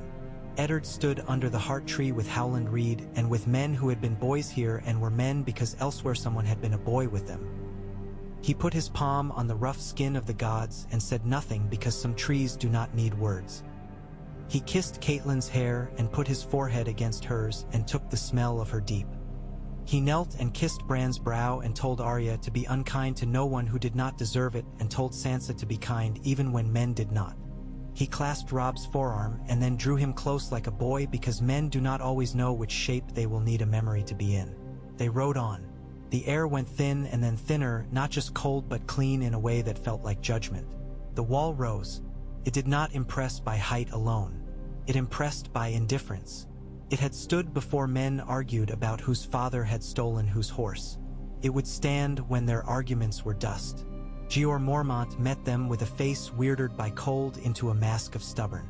Benjen stood beside him like a man who has been talking in too low a voice for too long and is glad to speak again. He embraced Eddard not as a brother who had thought he would never see winter again, but as one who had counted on it carefully and had been rewarded. "You came," Benjen said, "and that is sometimes all a man needs to say to the right man on the right day. We brought stone that remembers the inside O. F the earth," Eddard said. "We brought fire that listens." Daenerys stood on the top of the wall with the wind in her hair, and her dragons huddled together as if the cold could hurt them, and she had yet to explain to them that they were the thing that hurt the cold. She looked north. There was a line far off like a smudge on glass. It moved, and it should not have. She felt a small quiet rage begin at the base of her spine. The rage a woman feels when she has been told to sit down 3 times and has stood up a 4th. They sent riders. The riders came back with half their number and the missing of the other half on their faces.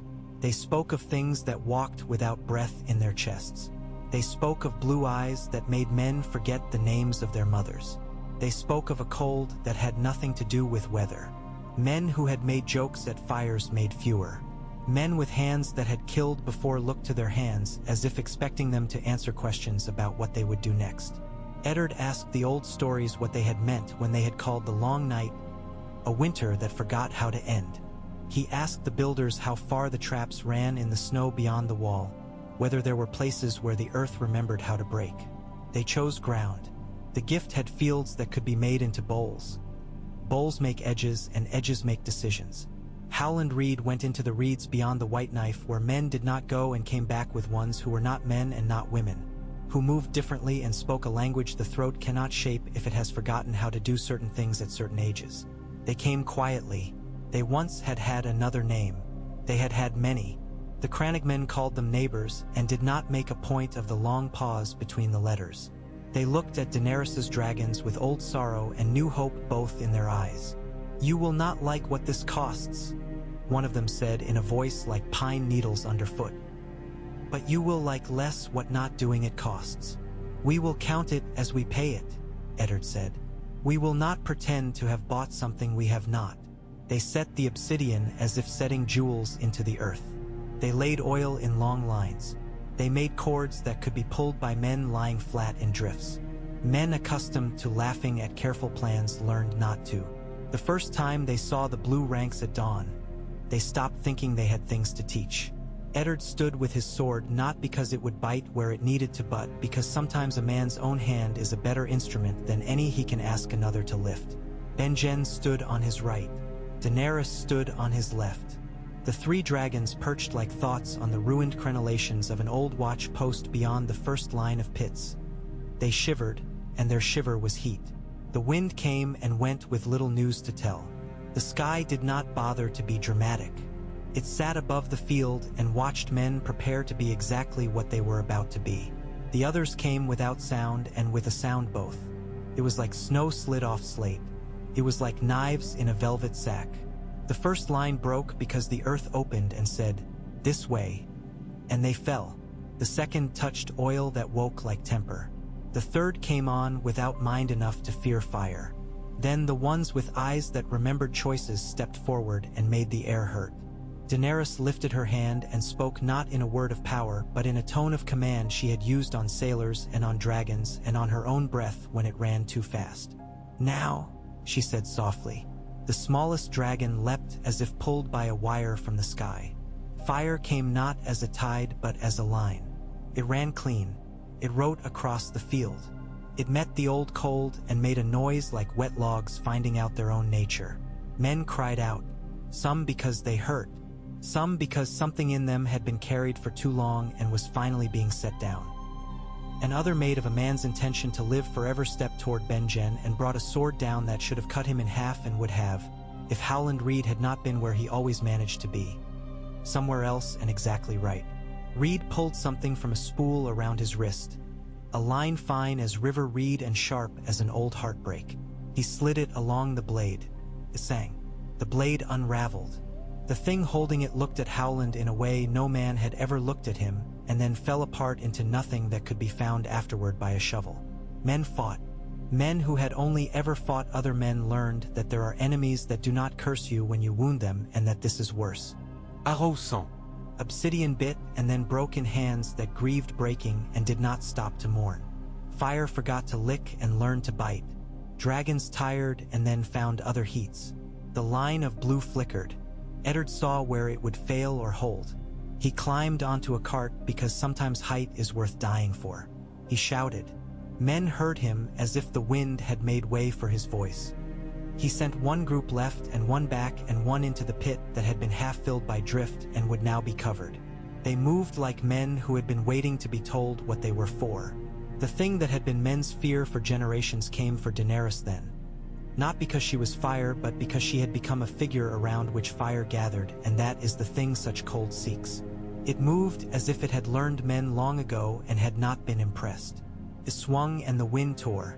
Daenerys threw herself sideways, felt the wrong heat of wrong cold brush her hand and lost feeling there. A dragon screamed in rage that felt like a small boy who had seen his mother hurt. It dived. Its flame went long as if someone were drawing with a brush dipped in dawn. The thing took fire and did not like it. Benjen had the last of the old obsidian spears in his hand. He had saved it because sometimes you save something not back. As you are cautious but because you are wise. He looked once at Eddard, once at Howland, once at the field where men were becoming more than they had been, and he threw. He had thrown spears at boar and at deer and at men running. He had never thrown like this. The spear went straight. It hit. It struck not the body but the place where what animates a body hides when it is not using the limbs. It broke. The thing broke with it. It went apart without gore. The blue went out. It was like a song ended on a breath taken too hard. The line sagged and then stiffened and then sagged again. The others pulled back not because they remembered fear but because the language of the field had changed and they did not speak it. They went, and the wind behind them pressed the snow toward the men as if trying to cover their tracks not out of kindness but out of embarrassment that such a thing had happened here. Men did not cheer. They sat down because their legs let them. They laughed because their lives had not been taken from them, and they had not yet had it explained to them why this should be surprising. Daenerys cradled her hand and glared at it as if it were a servant who had failed her without warning. The dragon who had burned the air sat with its wings faceted and its sides heaving. Benjen stood for a very long moment, spears all spent, and then sat down very carefully and put his palms on the ground and wept into them in a way no one else saw except Howland, who looked away because he is a polite man. They did it again and then again because such enemies do not do a thing once and then stop. Each time fewer came. Each time more men stood where before they would have broken. They learned the shapes of their own fear and the shapes of the cold's lies. They learned that if you carry a line of oil and do not drop it and you light it when told and you have sharpened glass that remembers volcanoes, you can tell a story with your body that even an old winter understands. When it was truly done, when the last of the small raiding bands had been hunted in woods that did not shelter them as if ashamed, when the wall's shadow had lost the sense that it hid something with a face, they did not feast. They slept. They slept like men who have been forgiven a debt they had not known they had. They woke to frost that felt like mere weather. Eddard wrote letters with hands that crackled. He wrote to Robert, to Jon Arryn, to Tywin, to Mace Tyrell, to Doran Martell, to Stannis, and to his brother's heart. "It is done," he wrote, and did not elaborate because what had done the doing did not belong to poetry or to list makers. It belonged to the field and to men whose names would not be remembered by other men, and that was as it should be. They came south when spring made the work of repairing useful again. The small king rode ahead of the party a little way, with Willa insisting that a boy who had not yet turned 7 could ride in front for only as long as she could keep up beside him on foot. He was solemn and happy and looked at the way the world had put itself together after being threatened and made up his mind to remember its shape so that when he was old and men lied to him about how it used to be, he could tell who was telling the truth by the way their eyes moved. He loved the dragons the way a boy loves a thing that confuses him and makes him want to do better. Daenerys loved him the way an aunt loves a nephew she suspects will grow into a man she will be proud to have shared a roof with. Eddard watched them both and took another fear into his hand and learned its weight. The city made a noise when they came into it that was not like other noises. It was not the roar men make because they see a man on a horse and know that they will get to tell their children they saw him and will get credit for having lived in a place where such men passed. It was a sound that had welcome braided into it and relief and doubt and hope, because men are honest in crowds more often than when they are alone. In the great hall, Eddard put down the things he had carried too long. He looked at Robert and at Jon Arryn and at Tywin and at all the men who had lived another winter because the old one had been sent away. "We have done something that does not make a song easily," he said. "It is done all the same." Robert raised a cup and then set it down again as if it were heavier than it had been. "It is," he said softly. He looked thinner. He looked less lonely. That happens sometimes to men who have watched other men become brave and have found that they can say their names without shame. The years that came after were the busy years of a kingdom that had learned it could be more than the sum of its cheats. The small king grew. He learned to sit through petitions for 4 hours and then to ask one question at the end that made men who had rehearsed speeches halt and think.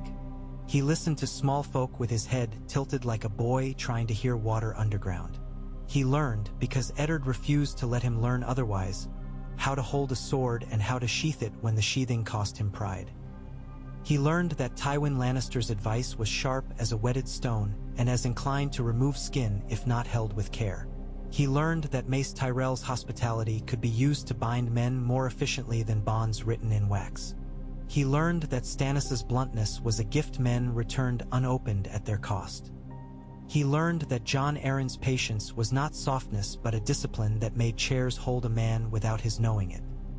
He would sit sometimes in the hot small rooms where Daenerys kept the dragons when she brought them to the city for the people to see. They grew to the size of cart horses and then bigger, and the city learned the truth of the old saw. Men can become accustomed to anything if their hunger is otherwise fed.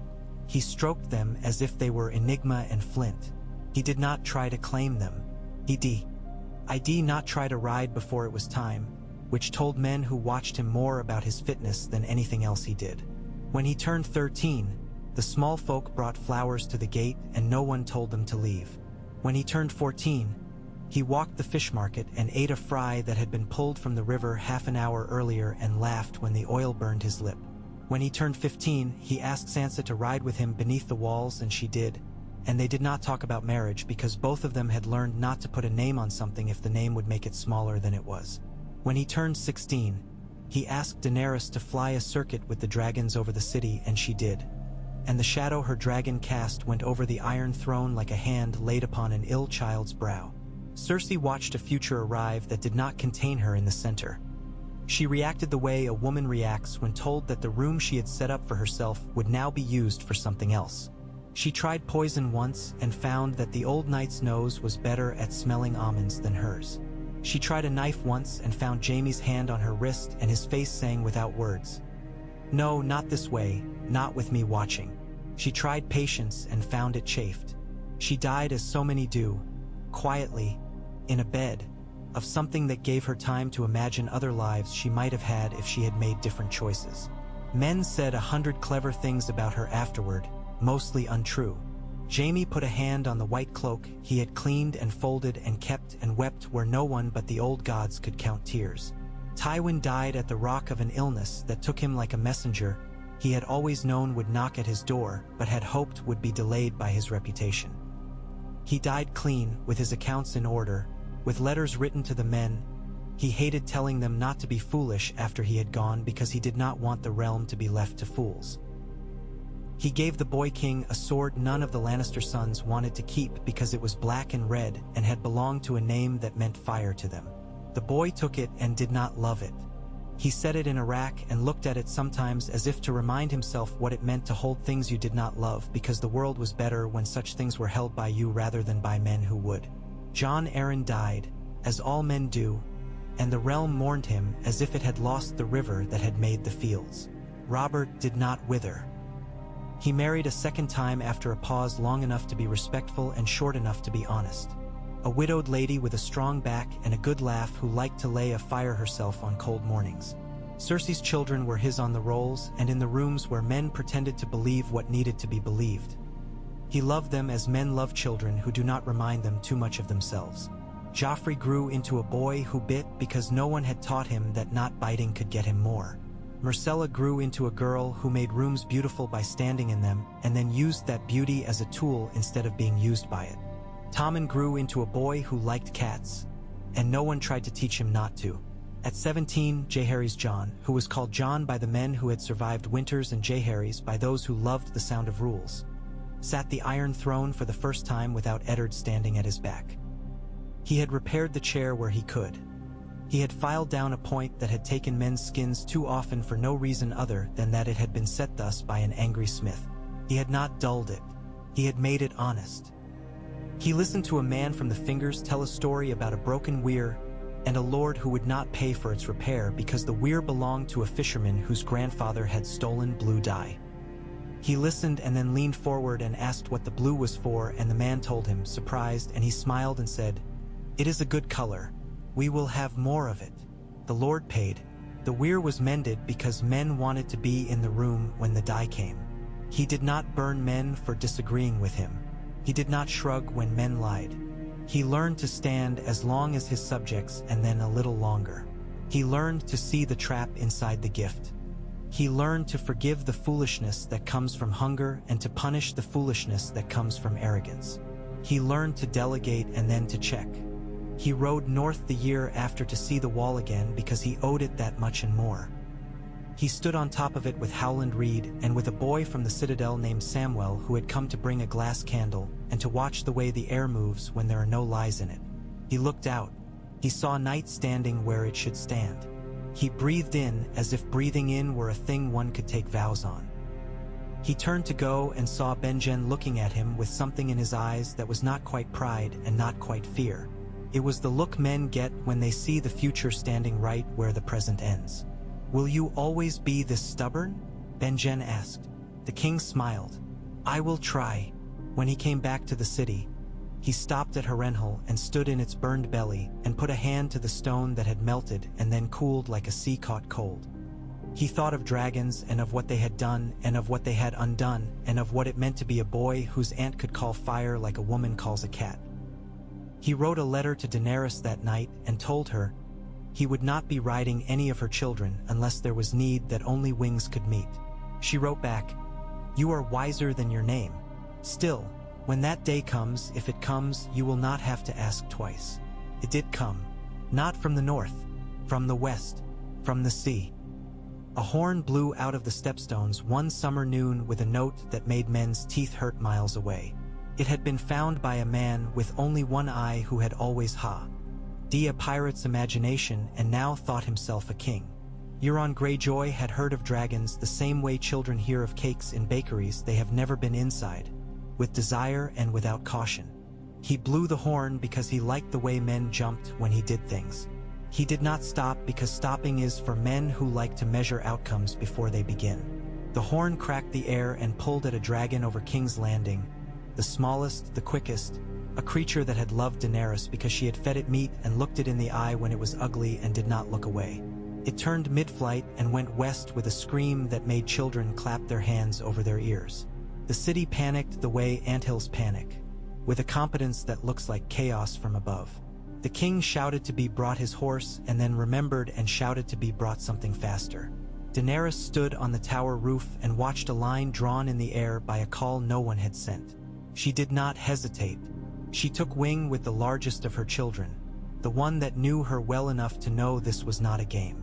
The sound of the horn lay like a chain across the sky. She spat flame into it until the air bucked.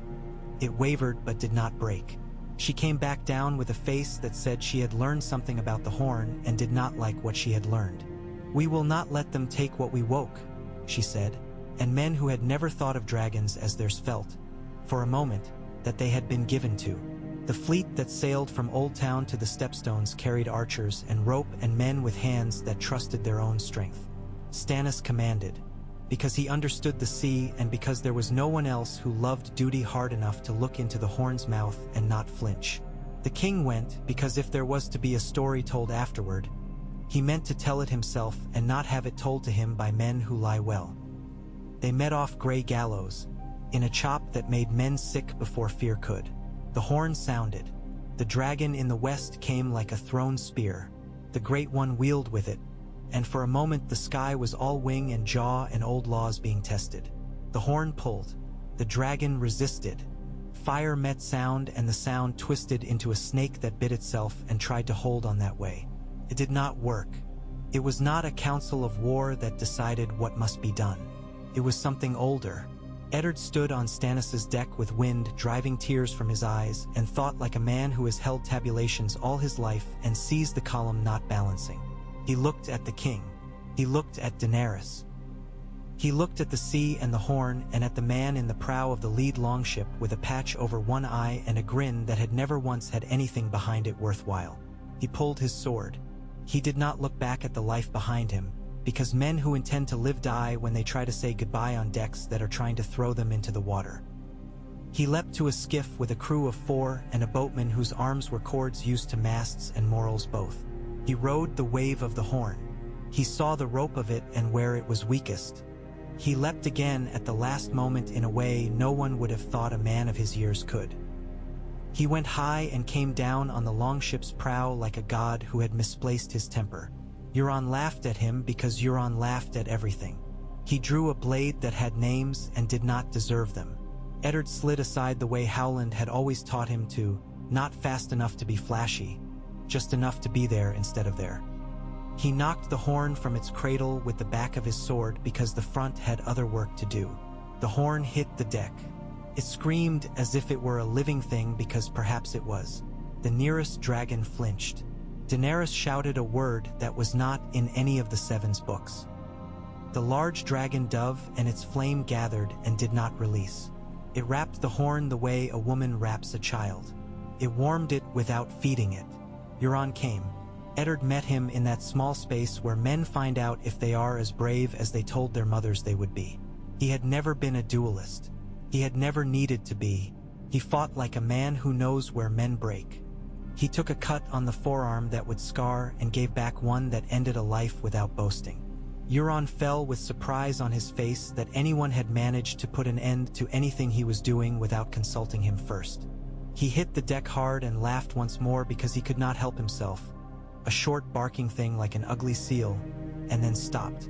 The horn died with him, not because it cared about him, but because it had been his vanity that had given it the pulse it had ridden. The small dragon wheeled and came back to Daenerys like a child to a familiar lap. The large dragon put its head down and touched its mother's hand with a gesture that looked absurdly like apology. The king sat where he was, breath coming like a smith's bellows. He looked at Eddard and then put his head back and laughed, a clean sound as if a valve had been opened. "Old man," he said, when he had enough breath to make words, "you never do as you are told." "You stop telling me," Eddard said, and sank to sit, and only then allowed his hands to shake. They took the horn and threw it into Dragonstone's hottest vent. They listened as it boomed and howled and became something less, and then as it was broken into pieces that did not remember ever having been called in that way. Daenerys watched, eyes dry, and said, "There are instruments we will not play," and the king nodded. They returned to find the city had not burned in their absence because it had learned something about itself. That fear can be waited out if men will stand together and share bread while they do it. The last years were not without grief. No years worth having are, but the realm's griefs were the rightful sort. Children lost to winter fevers that no prayer can cure, ships lost to storms that did not care what colors they flew, harvests that failed as harvests will when clouds hang wrong and then return the next year because the ground forgives as often as it can. There were no sacks of cities by men wearing the king's friends' colors. There were no secret knives in nurseries. Men who made plots made them against men who could answer in the court. Those who tried to make them against the king failed against walls built not from iron but from the quiet loyalty of thousands of hands.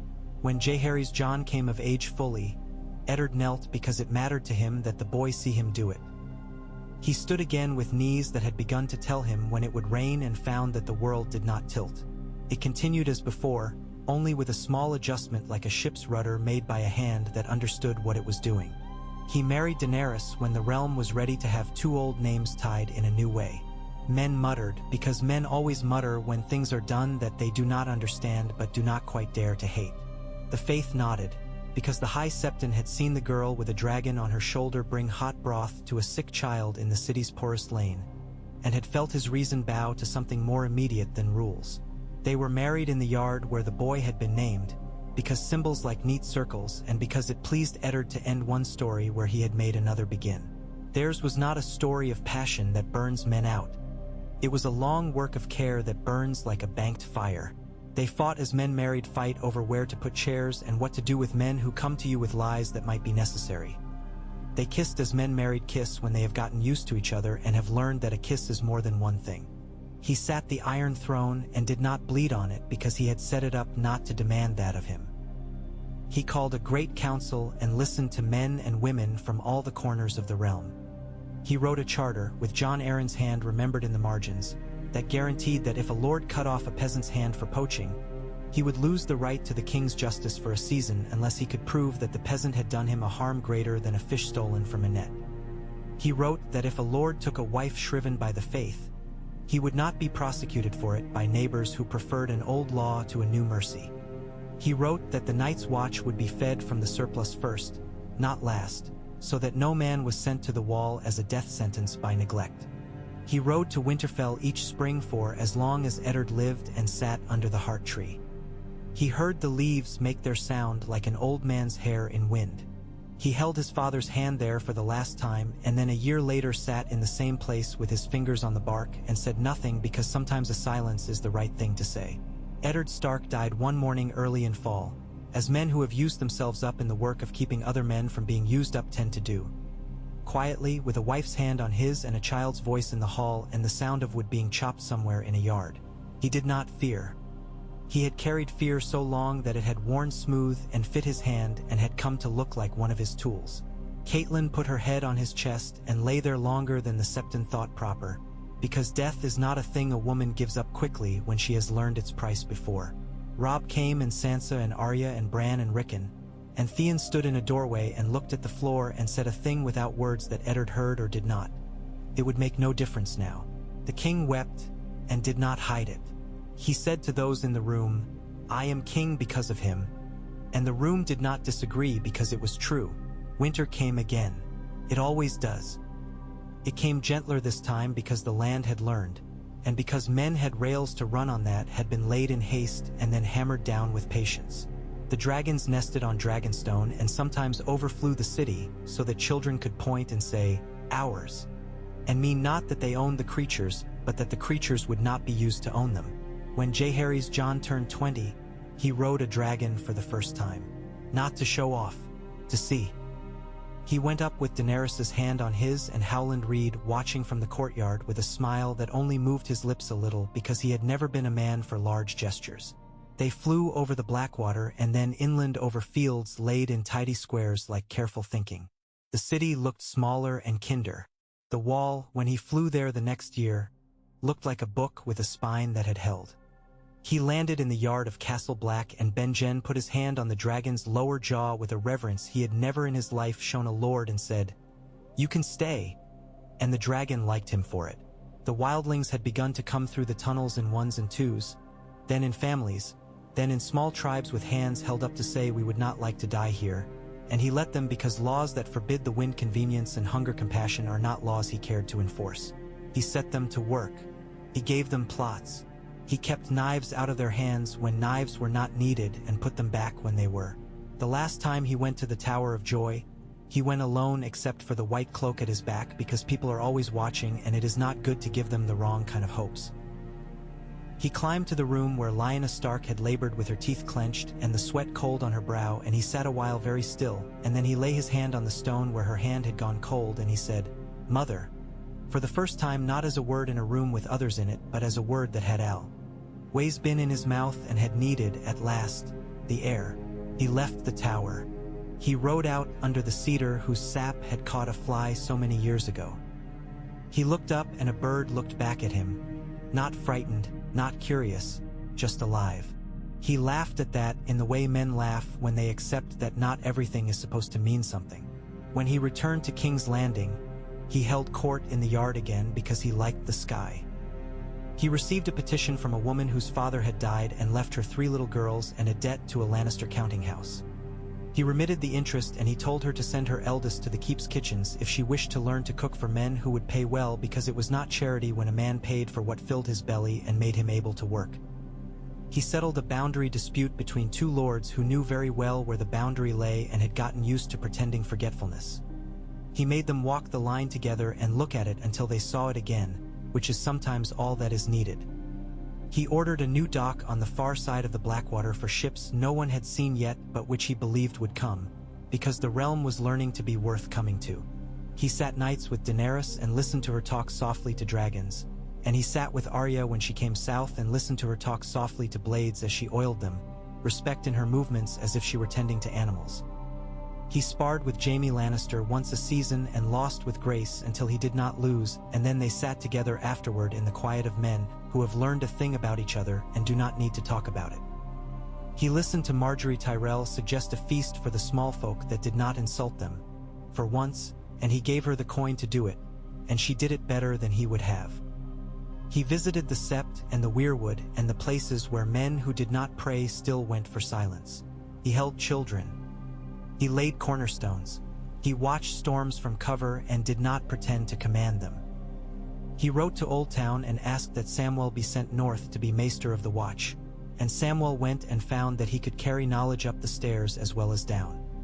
He invited men with hands that could make beautiful ugly things out of wood and iron to teach boys whose fathers had expected them to be soldiers and were relieved to find that their sons could be better. He fathered children and raised them without lies. He told them who their grandmother had been and how she had laughed and how she had made a bed of a saddle blanket once because a storm frightened her horse and she had spoken to it until it slept.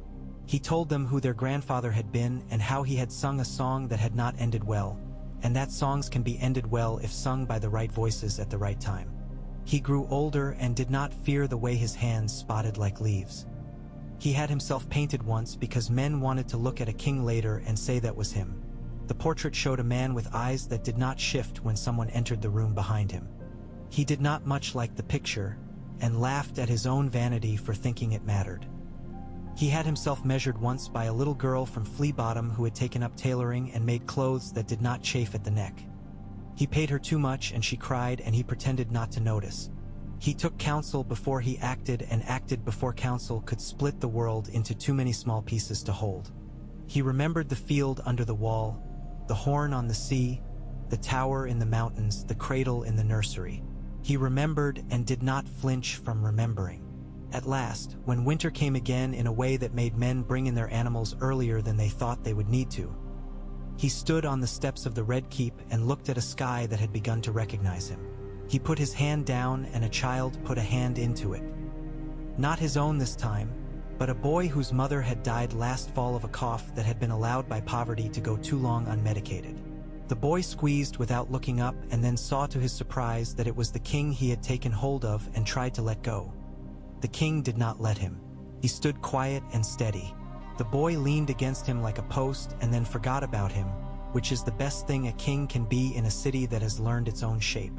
Men said that Jaehaerys Jon Targaryen ended his days as he had lived them. Not with a flourish, not with a cry, but with a steady tone carried through hard work. They carved on his tomb. Beneath the dragon and the dire wolf worked together at last without snarling. 6 words he had never said but had taught as plainly as a man can teach. Hold fast. See clear. Choose well. The dragons nested on a tower above. The wall stood. The ships came into the new dock. The dye-makers sold more blue. The weirs held. The small folk used words like ours without irony. Men still plotted and lied and stole kisses and lost tempers because men are men, and kings are men too, and the world is not a story a person can finish. But when winter came now, men shut doors with a calm that had nothing to do with denial and everything to do with preparedness.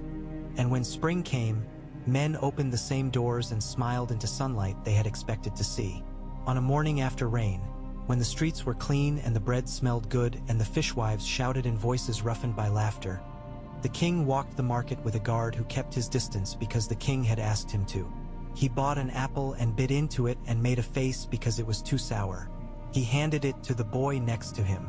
The boy laughed at him and ate it as if it were candy. The king laughed at himself and bought another. He bit again. It was better. He took a second bite. On the far hill Daenerys stood with a dragon looking down at the city she had learned to el. "Oh, the way you love a difficult child." She lifted a hand to him because at that distance it read as a salute. He lifted his own hand and the dragon threw up its wings and blotted the sun for an instant, and the market cheered because sometimes it is good to behave like children in a world that remembers being cruel. He looked at his people and did not think of them as his, except in the way a gardener looks at a garden he has tended and is proud of without believing he made the rain. He went on. The realm went on with him. The old stories had been met and answered and put in their place, not forgotten, not edged out, simply asked to share a house with newer ones. The Iron Throne stood in its hall and men passed it without bleeding on it because a king had told it it was not allowed to ask that of them anymore. The cedar in the mountains of Dorne lifted green spikes against a blue as clean as hunger satisfied, and if it hummed, it was only the wind in its needles, no ghost, no grief, just a tree in a sun that had decided to stay. And somewhere a child cried with the insistence that means life, and a woman laughed softly as she put the child to her breast. And somewhere else a man set a tool down at the end of a day and stretched the tightness from his shoulders and thought, not in words but in the easy language of muscles and breath, that this was a good day, and there would be another, and the winter would come and they would hold through it as they had held through worse. The realm kept its promises because men had learned to keep theirs. The king grew old without growing hard. And when he died, years after, in a bed that had seen love and decisions both, he went out as quietly as a tide going, and the ebb laid bare stones polished by years of work. His people crowned the next with hands steady and eyes clear, and a dragon circled above as if to say, yes, again, this is how we do it, one breath and then another, fire and snow, and the patient work between.